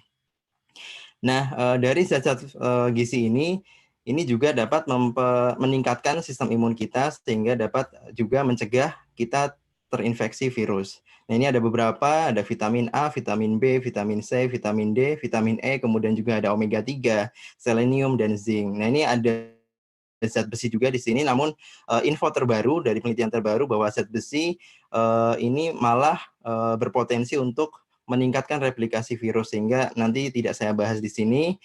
Dan mungkin kalau untuk orang yang belum terkena virus corona ini tidak masalah, ketika dia anemia nggak masalah dia untuk mengonsumsi zat besi, tapi ketika dia terinfeksi, zat besi ini salah satu zat gizi yang perlu dibatasi atau bahkan dihindari, karena penelitian terbaru menunjukkan bahwa zat besi ini justru malah dapat meningkatkan replikasi virus corona. Yang pertama vitamin A. Tentu saja kita juga mungkin kalau kita kuliah di gizi ataupun sebagai praktisi di bidang gizi sudah sangat akrab dengan vitamin-vitamin ini, termasuk juga vitamin A. Namun secara awam vitamin A ini sering kita kenal juga sebagai vitamin untuk meningkatkan penglihatan kita atau membantu kesehatan mata. Nah, vitamin A ini merupakan tergolong dalam vitamin yang larut lemak. Nah, selain fungsi tadi yang kita kenal awam sebagai untuk meningkatkan kesehatan mata, untuk menjaga kesehatan mata, ternyata juga vitamin A ini dapat berfungsi sebagai vitamin anti-infeksi, karena pertahanan tubuh juga dapat terhadap infeksi ini dapat juga dipengaruhi oleh kecukupan vitamin A ini. Nah, vitamin A ini juga ternyata dapat melindungi mukosa mulut, lambung, usus, dan pernafasan dari risiko infeksi. Nah, seperti kita tahu bahwa virus corona ini menyerang sistem pernafasan kita, di organ-organ pernafasan kita. Nah, vitamin A ini ternyata juga bisa melindungi mukosa dari saluran pernafasan kita. Nah, ini juga menjadi potensi untuk kita penuhi sehingga kita dapat mencegah terinfeksi virus corona yang sedang melanda saat ini. Nah, ini juga ada penelitian menyatakan bahwa suplementasi 450 mikrogram vitamin A itu ternyata dapat meningkatkan fungsi leukosit dan sel T, di mana leukosit dan sel T ini merupakan sel-sel imun tubuh. Dan juga Samba et al. Tahun 1999 juga melakukan penelitian yang menyatakan bahwa suplementasi vitamin A terbukti menurunkan angka kesakitan dan kematian pada berbagai penyakit infeksi seperti campak, diare, kemudian pneumonia, HIV, dan malaria.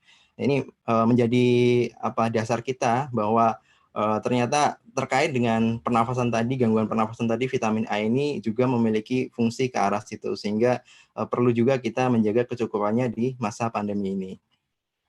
Nah, ini ada contoh beberapa bahan makanan yang mengandung vitamin A, seperti misalkan minyak ikan, ini yang tertinggi di sini ditunjukkan oleh minyak ikan, kemudian ada hati sapi, hati ayam, wortel juga termasuk tadi yang seperti dibahas oleh Pak Aris, bahwa wortel, pepaya itu kan mengandung beta karoten, dan ini juga termasuk juga mengandung vitamin A, karena beta karoten itu adalah provitamin A. Kemudian yang lain adalah kuning telur, mentega, bayam, labu kuning, kangkung, ubi jalar. Dan memang biasanya makanan yang mengandung vitamin A ini dicirikan dengan warna yang orange. Nah, untuk kecukupannya sendiri menurut AKG tahun 2018, angka kecukupan gizi yang terbaru untuk usia 19 sampai 29 tahun, ini laki-laki sekitar 650 mikrogram, kemudian untuk perempuan 600 mikrogram. Nah, untuk usia yang lain mungkin nanti bisa dicek lagi di angka kecukupan gizi tahun 2018. Kemudian yang selanjutnya adalah vitamin B. Vitamin B yang kita soroti di sini adalah vitamin B6. Di mana vitamin B6 ini ternyata berperan banyak pada banyak reaksi di tubuh kita. Di sini sebutkan bahwa lebih dari 100 reaksi di tubuh kita itu dibantu oleh vitamin B. Nah, ini juga termasuk reaksi-reaksi dalam pembentukan sel-sel imun kita, di mana di situ dalam reaksinya ada transkripsi DNA dan lain-lain itu membentuk sel-sel imun. Nah, ini dibantu juga dengan vitamin B6 ini. Dan penelitian oleh Gay dan Maideni 2001, dia menyebutkan bahwa kekurangan vitamin B6 ini dapat menyebabkan terhambatnya sistem imun merespon patogen yang menyerang tubuh. Oleh karena itu penting juga kita memenuhi kebutuhan vitamin B6 ini agar juga dapat mempertahankan tubuh kita dari serangan infeksi. Dan contoh-contoh bahan makanan yang mengandung vitamin B6 ini antara lain pisang, kemudian ayam, ikan laut dalam seperti misal ikan salmon, ikan tuna, kemudian juga B6 ini terkandung juga dalam kentang dan juga sayuran-sayuran hijau. Kemudian yang selanjutnya vitamin C. Nah, kalau vitamin C ini mungkin kita sudah sangat akrab ya dengan kehidupan sehari-hari, apalagi di masa pandemi ini. Kayaknya juga kita sekarang kalau mencari suplemen vitamin C itu juga beberapa ada yang kesulitan karena banyak diburu orang juga. Karena memang ini terkenal dengan meningkatkan imun tubuh kita terhadap biasanya kalau serangan flu. Nah, ini karena corona mungkin juga mirip dengan flu gejalanya, ini juga vitamin C ini menjadi diburu. Karena memang vitamin C ini juga terbukti meningkatkan antibodi dan sistem imun tubuh. Nah, penelitian Hemila tahun 2003, dia menyatakan bahwa vitamin C ini dapat mendukung fungsi imun dan melawan infeksi karena coronavirus. Nah, ini coronavirus bukan yang sekarang ya, dan memang coronavirus itu banyak jenisnya. Ini tahun 2003, Hemila melakukan penelitian terhadap virus corona ini virus corona di ternak yang dia teliti, dan ternyata vitamin C ini dapat mendukung fungsi imun pada ternak tersebut untuk melawan infeksi coronavirus. Kemudian, di sini juga disebutkan oleh Carr et al. Tahun 2017, di mana dia menyebutkan bahwa konsumsi vitamin C dari makanan sebesar 100-200 mg per hari. Hanya 100-200 mg per hari saja ini sudah cukup untuk mencegah infeksi dan meningkatkan imun tubuh. Nah, kalau mungkin di sini Bapak, Ibu, dan teman-teman, mungkin adik-adik semuanya, kalau sering juga menjumpai suplemen vitamin yang dijual di pasaran itu sampai 1000 mg, ternyata 100-200 mg saja di sini sudah cukup untuk meningkatkan imun tubuh kita terhadap penyakit infeksi. Dan ini lebih baik juga didapatkan dari makanan. Kemudian ini adalah contoh-contoh makanan yang mengandung vitamin C. Ada jambu biji, di sini terlihat paling banyak kandungannya sampai 184 mg dalam 100 gram buah jambu biji ini. Kemudian ada brokoli, pepaya, jeruk, lemon, stroberi. Memang vitamin C ini banyak kita temukan di buah-buahan biasanya. Dan biasanya juga yang banyak itu yang rasanya agak asam-asam gitu, karena memang vitamin C ini kan asam ascorbat, jadi memang biasanya rasanya asam. Nah, ini untuk kecukupan sendiri sebenarnya bagi kita menurut AKG untuk usia 19-29 tahun ini, untuk laki-laki 90 mg dan perempuan 75 mg. Namun tadi tidak masalah kalau kita mengonsumsi sampai 200 atau bahkan 1000, itu masih dalam ambang batas yang aman, sehingga tadi misalkan kita ingin menjaga imun kita bisa meningkatkan konsumsi sampai 200-400 mg per hari. Kemudian yang selanjutnya vitamin D. Nah, ini mungkin juga kita pada awal-awal pandemi kemarin sering juga mendengar ada berita bahwa virus ini bisa mati dengan berjemur di sinar matahari. Sebenarnya bukan karena berjemurnya yang membuat virus ini mati, tetapi berjemur di bawah sinar matahari itu yang membantu sintesis vitamin D di dalam tubuh kita. Jadi bukan karena kena sinar matahari terus kemudian virusnya mati di dalam tubuh kita, tapi sebagai upaya untuk meningkatkan vitamin D di dalam tubuh kita sehingga dapat terpenuhi dengan baik. Itu tadi karena sinar matahari membantu sintesis vitamin D di dalam tubuh kita. Nah, vitamin D ini ternyata bisa menstimulasi kematangan banyak sel termasuk juga sel-sel imun. Dan ini ada penelitian dari Nonek et al. Tahun 2014 yang menunjukkan bahwa status vitamin D pada ternak menjadi penyebab infeksi bovine coronavirus. Nah, ini status vitamin D yang kurang pada ternak, dia menyebabkan infeksi pada bovine coronavirus. Nah, ini pada ternak yang dilakukan 2014 ini terbukti dapat, kalau statusnya kurang dapat menyebabkan infeksi, makanya kita juga perlu memenuhi vitamin D ini di masa pandemi ini agar juga dapat mempertahankan tubuh kita dari serangan infeksi. Kemudian makanan apa saja yang mengandung vitamin D ini? Yang pertama bisa diperoleh dari ikan-ikanan seperti ikan salmon, ikan tuna, kemudian minyak ikan kod, kemudian kuning telur, jamur, susu sapi, susu kedelai, sereal oatmeal. Ini beberapa contoh makanan yang mengandung vitamin D. Kemudian yang selanjutnya vitamin E. Nah, vitamin E juga mungkin kita juga sudah sering mendengar akan manfaatnya untuk kekebalan tubuh. Nah, memang vitamin E ini tadi biasanya juga digunakan sebagai fungsi utamanya sebagai zat antioksidan, di mana dia dapat melawan radikal-radikal bebas. Nah, fungsinya sebagai antioksidan ini juga dapat melindungi sel imun dari oksidasi yang terjadi di dalam tubuh kita, sehingga sel imun kita dapat melakukan fungsinya dengan baik. Nah, kekurangan vitamin E pada ternak, ini memang banyak dilakukan pada ternak penelitiannya karena dulunya coronavirus ini banyak menyerang pada hewan. Nah, ini kekurangan vitamin E pada ternak ini juga menjadi penyebab infeksi bovine coronavirus. Nah, sehingga vitamin E ini juga berpotensi untuk meningkatkan kekebalan kita dari serangan infeksi virus. Kemudian ini adalah contoh beberapa makanan yang mengandung vitamin E, ada minyak ikan, kemudian almond, alpukat, telur. Nah ini silahkan bisa dipilih untuk memenuhi kebutuhannya. Nah ini rekomendasi dari rekomendasi untuk asupan vitamin E sendiri untuk orang dewasa itu sekitar 10 mg. Jadi kalau misalkan nanti mengonsumsi dari makan-makan ini bisa diatur nanti berapa gramnya, karena ini terkandung dalam 100 gram pangan. Kemudian yang selanjutnya ada mineral. Mineral yang di sini yang berperan dalam meningkatkan imunitas tubuh adalah zinc atau seng. Nah ini mineral zinc memang juga sudah banyak terkenal dalam meningkatkan imun tubuh, karena zinc ini dia dapat membantu dalam perkembangan dan maintenance sel-sel imun tubuh kita. Dan ini ada penelitian dari Ron Danelli et al. Tahun 2018 bahwa suplementasi 30 mg per hari zinc ini selama 4 bulan dapat meningkatkan fungsi sel T atau sel imun kita pada lansia. Nah ini juga kekurangan zinc pada negara berkembang meningkatkan resiko diare karena bakteri dan pneumonia. Ini penelitian Wessel tahun 2012. Jadi memang zinc ini dapat bermanfaat bagi tubuh kita untuk meningkatkan sel-sel imun kita dan sehingga dapat menjalankan fungsinya dengan baik. Nah ini ada beberapa contoh makanan yang mengandung zinc, antara lain daging sapi, kemudian kerang, unggas, kemudian hati, kuning telur, kacang-kacangan, buah-buahan, sayuran, dan serealia. Ini bisa dipilih dalam menu harian Bapak, Ibu, teman-teman, dan adik-adik semuanya. Kemudian selanjutnya ada omega 3.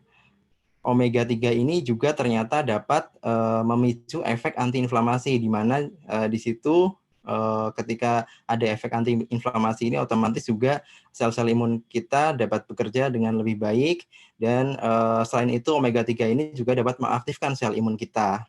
Ini ada penelitian yang dilakukan pada pasien AIDS oleh Begin et al. Tahun 89. Penelitian pada pasien AIDS menunjukkan rendahnya kadar omega 3 pada plasma lipid. Nah, makanya dengan memenuhi omega 3 ini sehingga nanti akan meningkat pada plasma lipid kita, ini dapat meningkatkan kekebalan kita.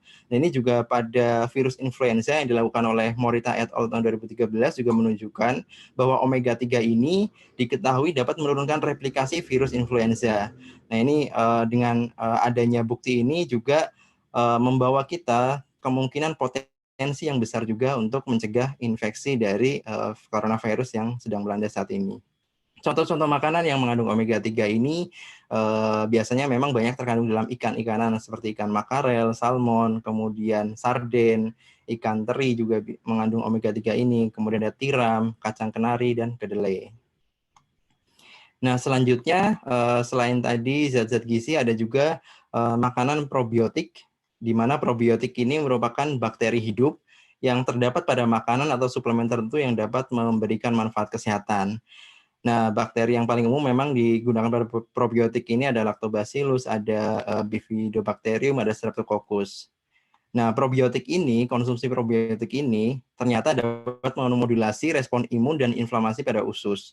Dan ternyata tidak hanya pada usus kita efek dari probiotik ini. Ternyata probiotik ini juga dapat memodulasi imun pada sistem pernafasan kita. Karena memang menurut beberapa penelitian struktur mukosa pada usus dan juga pernafasan itu hampir-hampir mirip.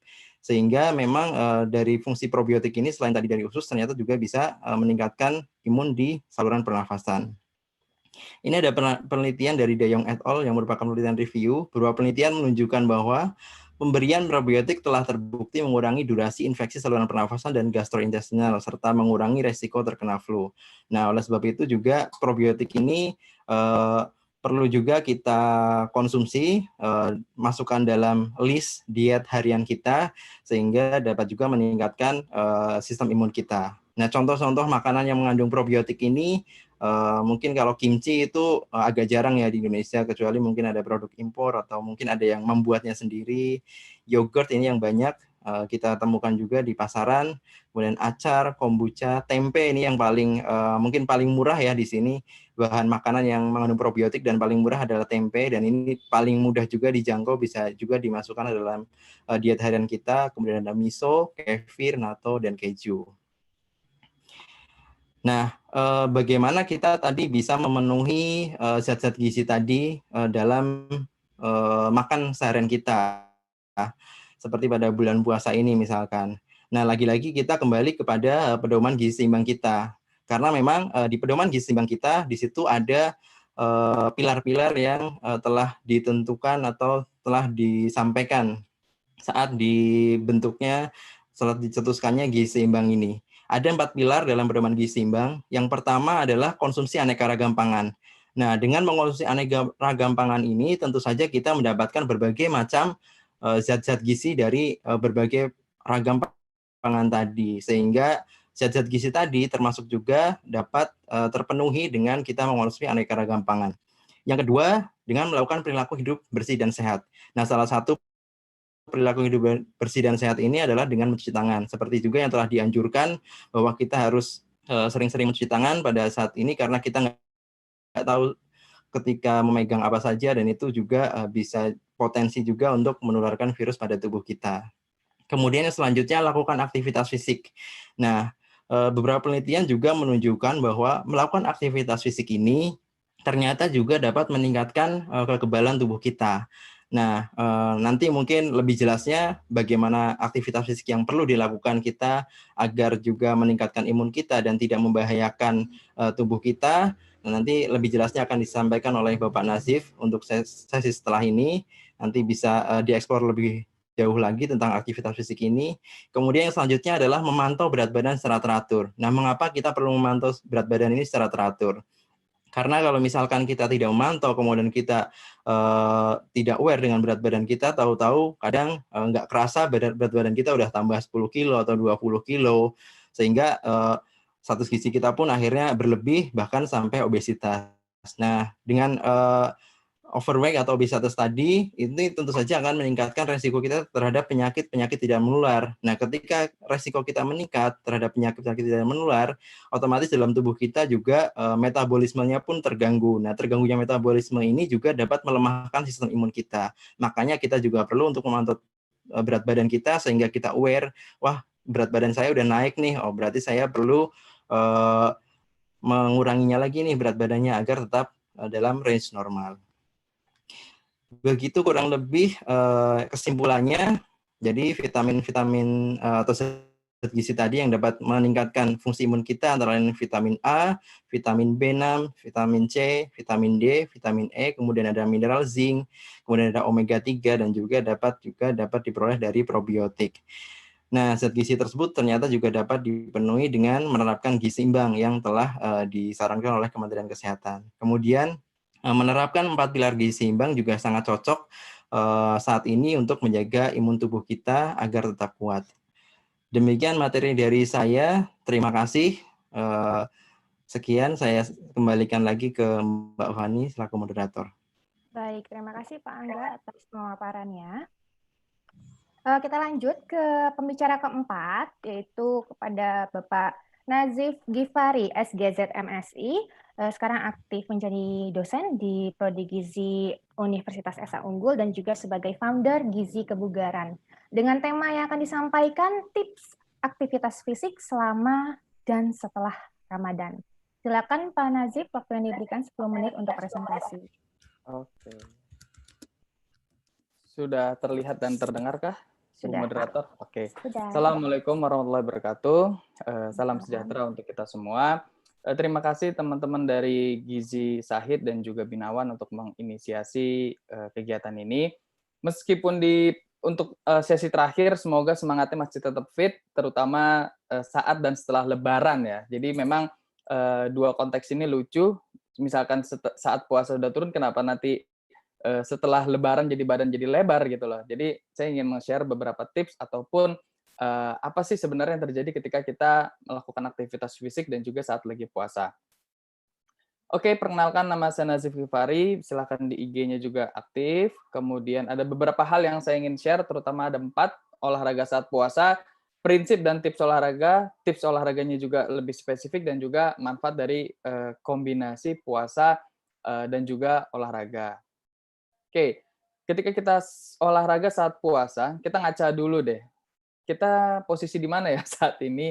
saya yakin semoga kita di tengah-tengah, nggak ke kanan ataupun nggak ke kiri ya, tapi semoga kita di tengah-tengah karena kita lihat di sini adalah beberapa persen lemak tubuh pada tubuh kita ketika kita berlebih di kanan atau kiri saya atau kebalikannya. Yang jelas ketika lemak ini berlebih, bagaimana sih cara untuk menguranginya? Ini dampak ketika kita gizi lebih, saya yakin semua kita paham. Dan kemudian kenapa sih kita puasa? Sebenarnya ya wajib karena ibadah. Sebagian besar agama Islam atau Muslim pasti disuruh ibadah. Kemudian ada manfaat kesehatan tubuh, kemudian jaga emosional, memperbaiki profil lipid, dan terjaga menjaga kondisi tubuh itu sendiri. Nah, kalau dilihat dari 3 gambar, sebenarnya saya nggak akan banyak cerita terkait dengan asupan, karena sesi-sesi sebelumnya juga sudah banyak terkait dengan asupan. Namun saya sekarang fokusnya di aktivitas fisik. Jenisnya atau durasinya atau seperti apa yang bisa teman-teman lakukan dan seberapa efektifkah kegiatan aktivitas fisik ini dilakukan. Kadang-kadang lucu ya, habis puasa, kenapa puasa misalkan badan nggak turun? Karena memang bisa jadi orang bilangnya pas bukanya semuanya kalap misalkan, ataupun kerjanya adalah nggak ngapa-ngapain misalkan seperti itu. Dan itu bisa juga menyebabkan berat badan kita juga nggak turun. Tapi utama tujuan kita puasa adalah ibadah. Kalau berat badan turun atau persen lemak turun tuh menurut saya adalah bonus ketika kita melakukan puasa. Nah, sebenarnya nggak hanya tumpeng ya, tapi aktivitas fisik juga ada piramidnya. Kalau yang paling atas tuh untuk istirahat dan nggak melakukan aktivitas fisik atau kaum rebahan. Paling bawah itu kegiatan yang harusnya banyak kita lakukan, naik tangga, jalan kaki, ataupun kegiatan yang lain. Tengah-tengah itu yang harusnya kita kombinasikan, aerobik, aktif sport, fleksibilitas, kekuatan, ataupun berbagai macam kegiatan yang memang ini adalah membakar kalori. Oh iya, saya ada giveaway, jadi teman-teman silakan. Kadang-kadang ini pertanyaan yang mungkin banyak orang nggak paham terkait ataupun kebingungan antara aktivitas fisik dan olahraga. Silakan di posting di IG story-nya, terserah. Yang penting di tag ada 3, Gizi Kebugaran, Nazif, dan Muriko Suari, akan kami berikan suatu giveaway. Jadi silakan nih teman-teman kalau yang tahu jelaskan perbedaan aktivitas fisik dan juga olahraga, ada giveaway-nya. Oke, lanjut ke komponen. Sebenarnya ada banyak sekali hal terkait dengan kebugaran.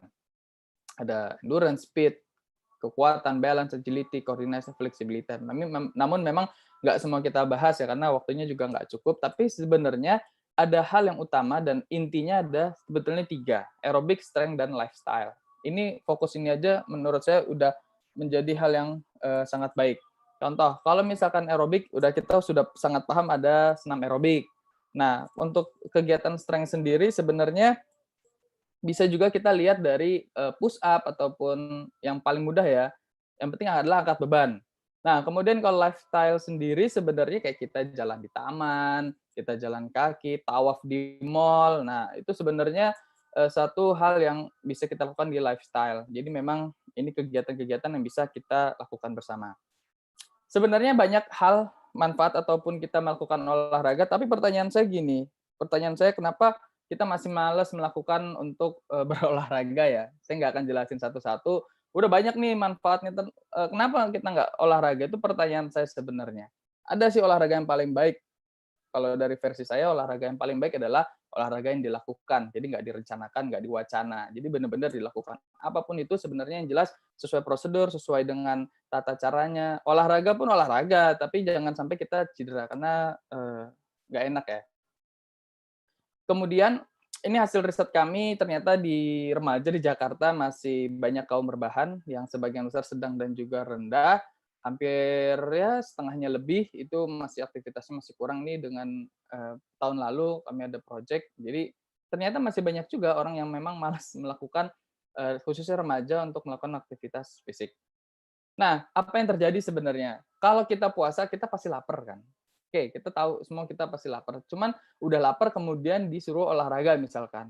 Namun ketika kita udah puasa, kemudian kita berolahraga, sebenarnya ada hal yang memang berbeda dari yang lain adalah ketika kita berpuasa kemudian di olahraga, kita pemecahan ataupun oksidasi lemaknya itu menjadi lebih tinggi daripada kita yang saat tidak berpuasa. Jadi ini yang atas ini adalah otot, kemudian ini darah, kemudian ini lemak. Ketika kita kemudian kita berpuasa, kemudian kita melakukan olahraga, ternyata banyak hal yang didapat terutama positif di dalam oksidasi lemak itu sendiri.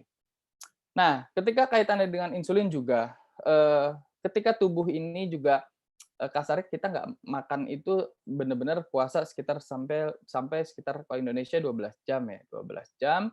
Kemudian ini hampir seperti mengistirahatkan insulin, kemudian insulin kita menjadi lebih sensitif, yang itu menjadi efektif dan efisien. Makanya kalau orang yang berpuasa sangat rendah sekali untuk resiko terjadinya DM. Jadi itu banyak banget manfaatnya. Apalagi nanti disuruh olahraga. Tapi saya memberikan tips dan juga bagaimana cara olahraga. Jangan sampai, oke, kata Pak Nazif olahraga, kemudian kita pingsan atau kita kelelahan, kita gemeter. Jadi jangan pernah maksain. Pokoknya hal yang memaksa itu juga nggak enak ya. Oke, ini juga hasil beberapa riset penelitian terkait dengan intermittent fasting atau bisa disebut dengan yang kita Ramadan. Jadi memang banyak manfaatnya kepada inflamasi, kemudian menurunkan risiko dari berbagai macam masalah kardiovaskular penyakitnya. Nah, kaitannya dengan aktivitas fisik, memang kalau hasil riset ini, kalau saya melihatnya bahwa memang terjadi berat badannya turun, tapi sebenarnya kalau hasil dari riset ini aktivitas fisik nggak jauh berbeda. Cuman bagaimana bukan hanya berat badan turun ya, kalau berat badan turun, kita harus tahu juga berat badan itu banyak nih komposisinya, ada air lah, ada lemak lah, ada berbagai macam sel ataupun komponen dalam tubuh kita. Kalau kita berat badan turun ya banyak faktornya seperti itu.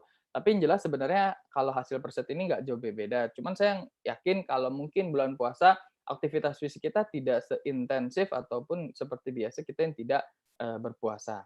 Nah, hal yang ditemukan dalam penelitian ini hasilnya bagus. Ternyata memang kalau kita berpuasa, kemudian kita melakukan olahraga, ternyata kita memperbaiki profil lipid, terutama di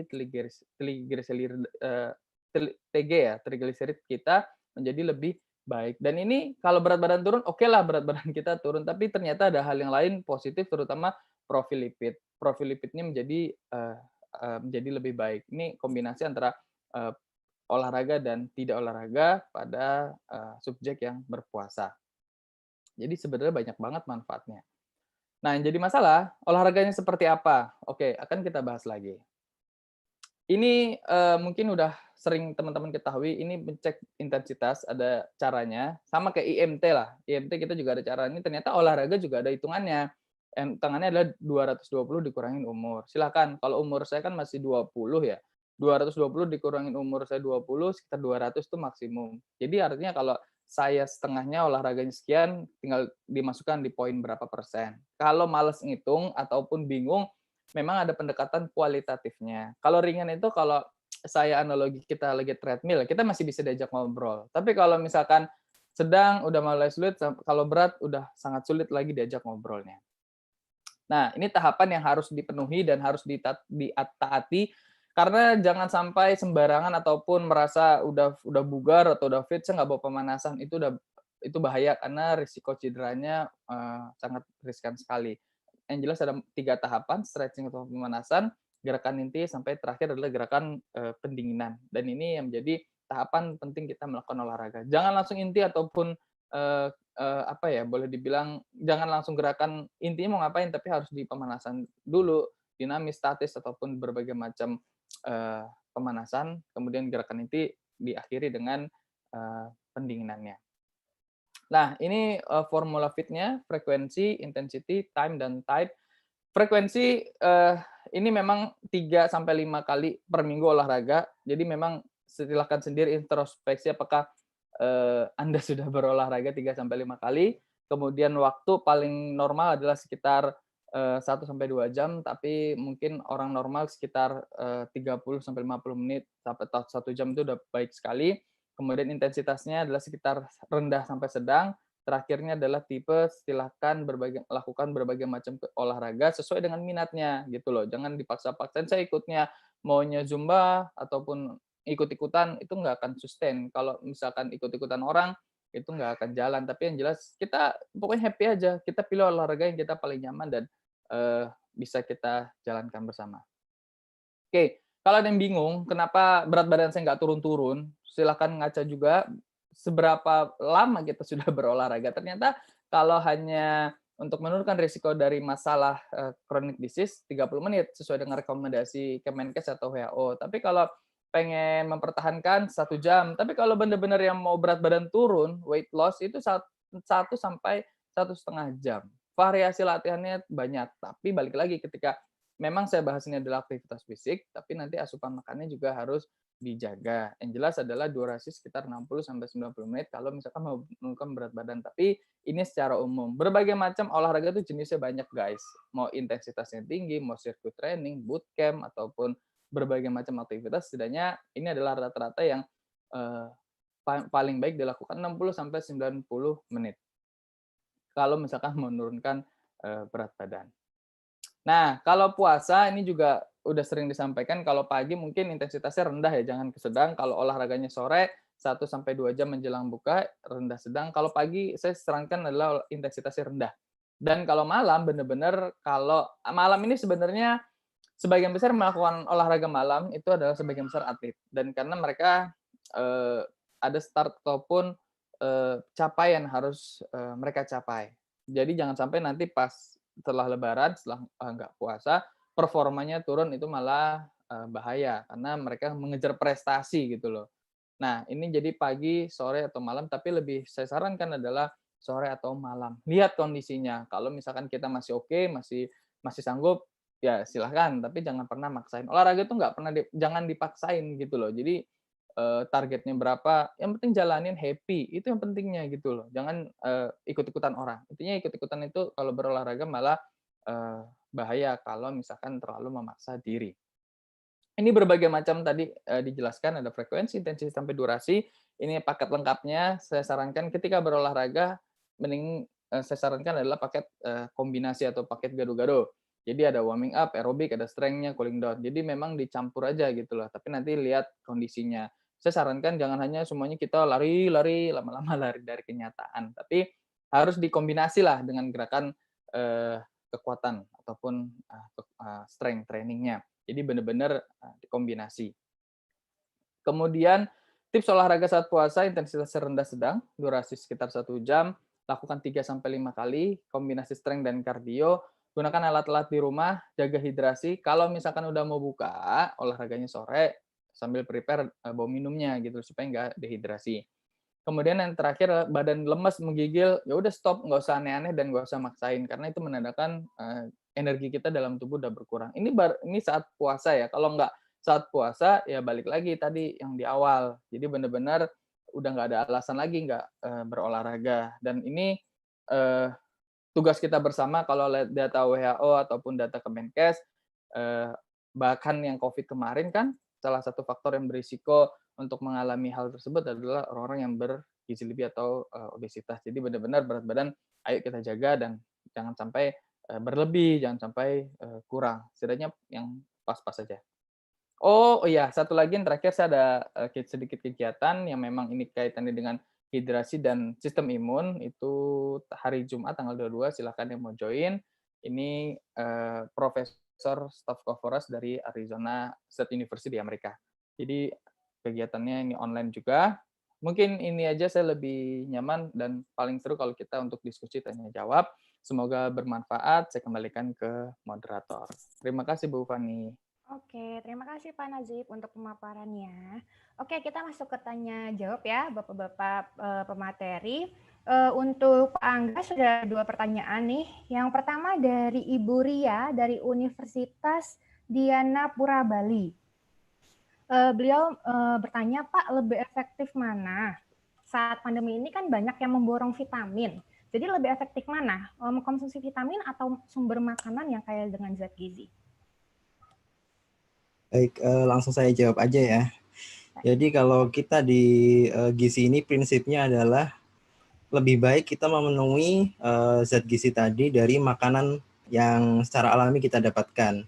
Jadi tadi lebih baik kita mengonsumsi aneka ragam makanan, kemudian memasukkan sumber-sumber makanan yang mengandung sumber-sumber vitamin tadi ke dalam diet kita, sehingga dapat memenuhi zat gizi kita. Namun apabila mungkin di pandemi ini pergerakan kita terbatas, kemudian kita susah mendapatkan bahan makanannya dan sulit untuk memenuhi kebutuhan gizinya, tidak masalah kalau kita menambahnya agar tercukupi kebutuhan vitamin kita dengan suplemen. Namun tetap utamanya adalah kita penuhi dulu dari makanan, karena yang terbaik tetap dari makanan secara alami.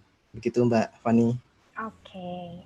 Kalau pertanyaan yang kedua nih Pak, ada yang dari YouTube, kan kita kan nggak hanya di Zoom ya, di YouTube juga ada. Jadi pertanyaan dari YouTube dari Rian, Prodi S1 Ilmu Gizi Stikes Surabaya. Katanya kita harus mengkonsumsi jeruk berapa supaya mencapai kebutuhan 200 sampai 400 mg untuk vitamin C-nya. Silakan Pak. Ya, baik. Sebenarnya tadi berdasarkan yang saya sampaikan, untuk menjaga imun kita yang tadi terbukti dari ada penelitian dilakukan oleh tahun 2017 itu, sebenarnya cukup hanya 100 sampai 200 mg saja vitamin C untuk menjaga kekebalan tubuh kita. Nah, untuk memenuhi 100 sampai 200 mg ini, kalau kita menggunakan buah jeruk, biasanya kalau buah jeruk yang ukuran sedang itu sekitar 50 gram, jadi kalau 100 gram itu sekitar 2 buah jeruk, dan tadi kita butuhnya sekitar 100, bisa 3 buah jeruk kalau dipenuhi dari jeruk saja. Kan tadi 100 gram jeruk itu mengandung sekitar 61,5 mg vitamin C, jadi sekitar 3 buah jeruk kalau dari buah jeruk semua itu kurang lebih bisa memenuhi 100 mg vitamin C. Nah, memang baiknya tidak hanya dari satu jenis buah saja, bisa dari beberapa jenis bahan makanan yang mengandung sumber vitamin C, sehingga juga tidak terpaku pada satu bahan makanan saja. Begitu Mbak Fani. Oke, terima kasih Pak Angga. Semoga tadi pertanyaannya menjawab ya. Lalu lanjut kepada Pak Nazif yang banyak banget nih Pak fansnya Pak. Jadi untuk pertanyaan yang pertama, dari ini sih menurut saya good question banget. Dari Ibu Lini dari Dinkes Provinsi Jatim. Wow. Apa sekiranya yang harus diperhatikan dalam berolahraga untuk ibu yang posesar pada saat melahirkannya? Silakan.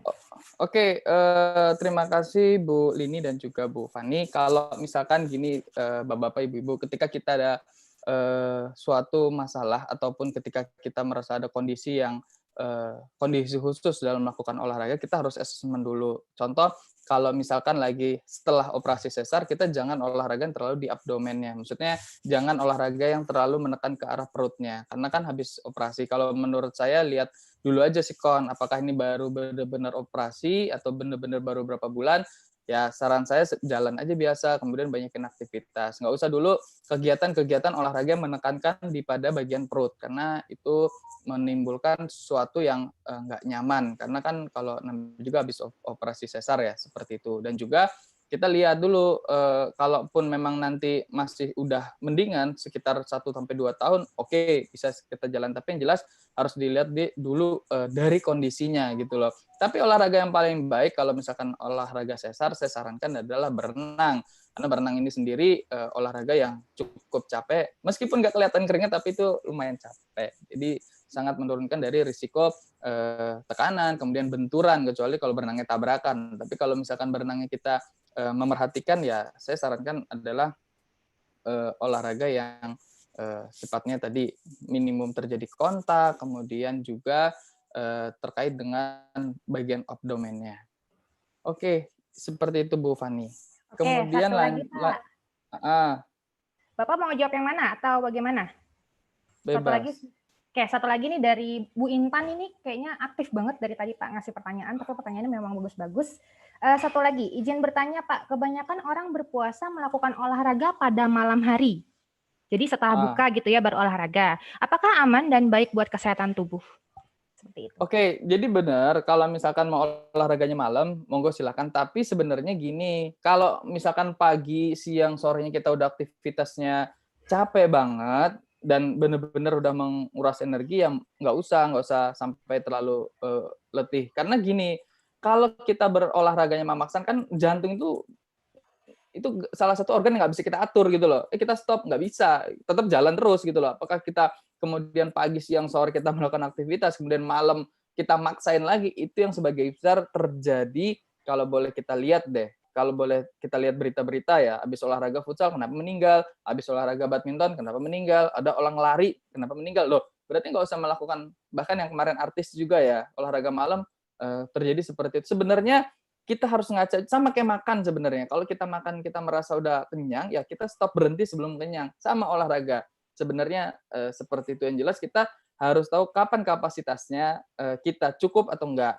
Sederhananya gini deh, kalau misalkan Ibu Intan tadi bingung ngitung DNM ataupun seperti apa, kalau olahraga kita ini adalah harus paham dari frekuensi, intensity, time, dan tipenya. Kalau misalkan kita olahraganya gini, Bu Intan suka lari atau suka badminton ataupun yang gerakan atau olahraga lainnya, kalau masih bisa diajak ngomong, masih diajak ngobrol, itu masih aman gitu loh. Tapi kalau udah mulai setengah, yang di sedang, diajak ngobrol tuh, Bu udah lari berapa? Mikir, itu udah mulai sedang. Tapi kalau udah tinggi, kalau pengalaman kalau kita lari half marathon atau full marathon, pala udah goyang-goyang, itu udah menandakan benar-benar kita sudah sampai capek sekali gitu loh. Tapi yang jelas nggak usah maksain dalam berolahraga, jelas kita tahu kondisi kita dulu gitu loh. Mau malam monggo, tapi harus memperhatikan sesuatu hal. Kalau misalkan pagi atau siang atau sorenya kita masih banyak untuk rebahannya, gerakannya masih kurang, pengen nih malam olahraga, ya monggo silakan. Tapi ya balik lagi harus pemahaman dari sebelum melakukan olahraga tuh pemanasan, inti sampai dengan pendinginan. Tapi habis kita berolahraga, please, tubuh itu butuh adaptasi fisiologis. Artinya kalau kita habis berkeringetan jangan langsung ngapa-ngapain dulu, pokoknya habis olahraga badan kita rileks dulu, pendinginan, udah kondisi.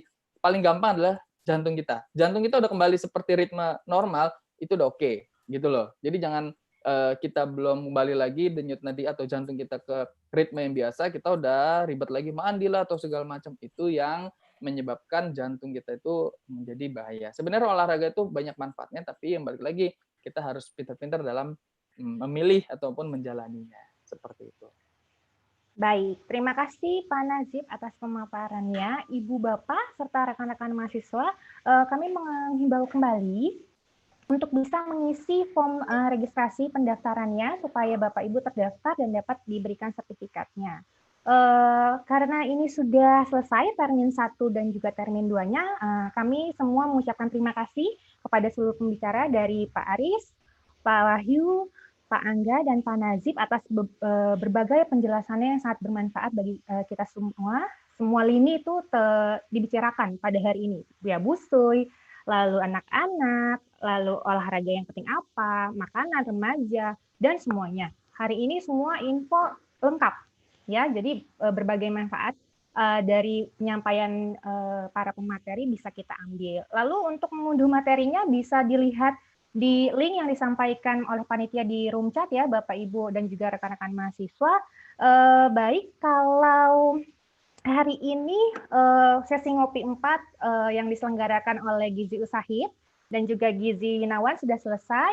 Kami menghimbau kembali kepada Bapak Ibu, rekan-rekan mahasiswa untuk bisa join di ngopi sesi 5 pada hari Rabu di pukul yang sama, pukul 10 sampai jam 12 dengan pembicaranya ada 4, semuanya ibu-ibu.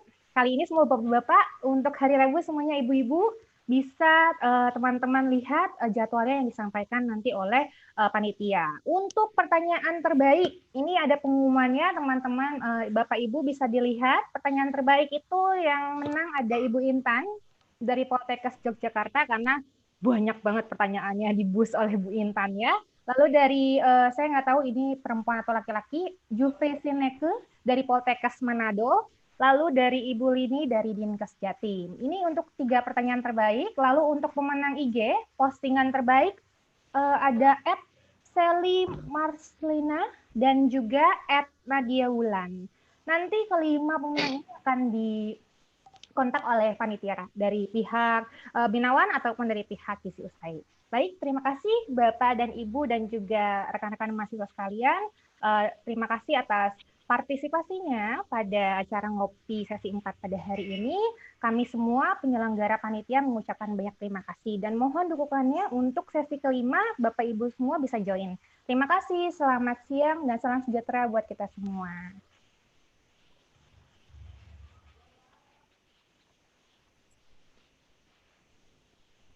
Ya, makasih ya. Ya, makasih Mas Farid, makasih Nizif. Terima kasih. Terima kasih Pak Wahyu, terima kasih Angga.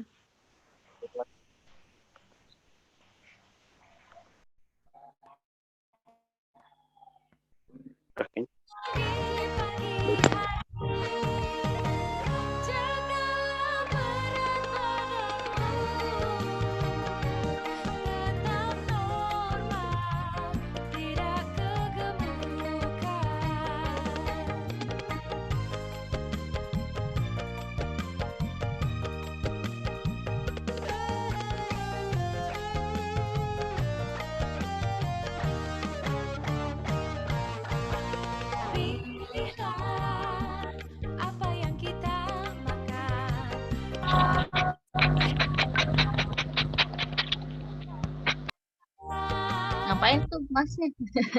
Cucilah tangan sebelum makan. Biasakan hidup bersih tiap hari. Nikmati aneka ragam makanan pokok.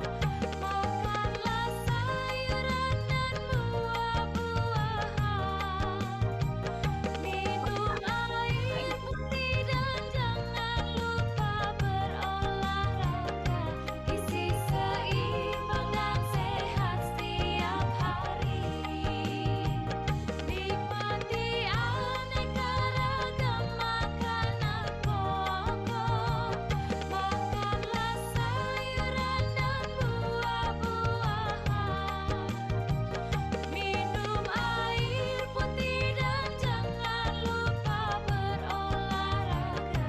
Gizi seimbang dan sehat setiap hari. Gizi seimbang dan sehat setiap hari. Gizi seimbang dan sehat setiap hari.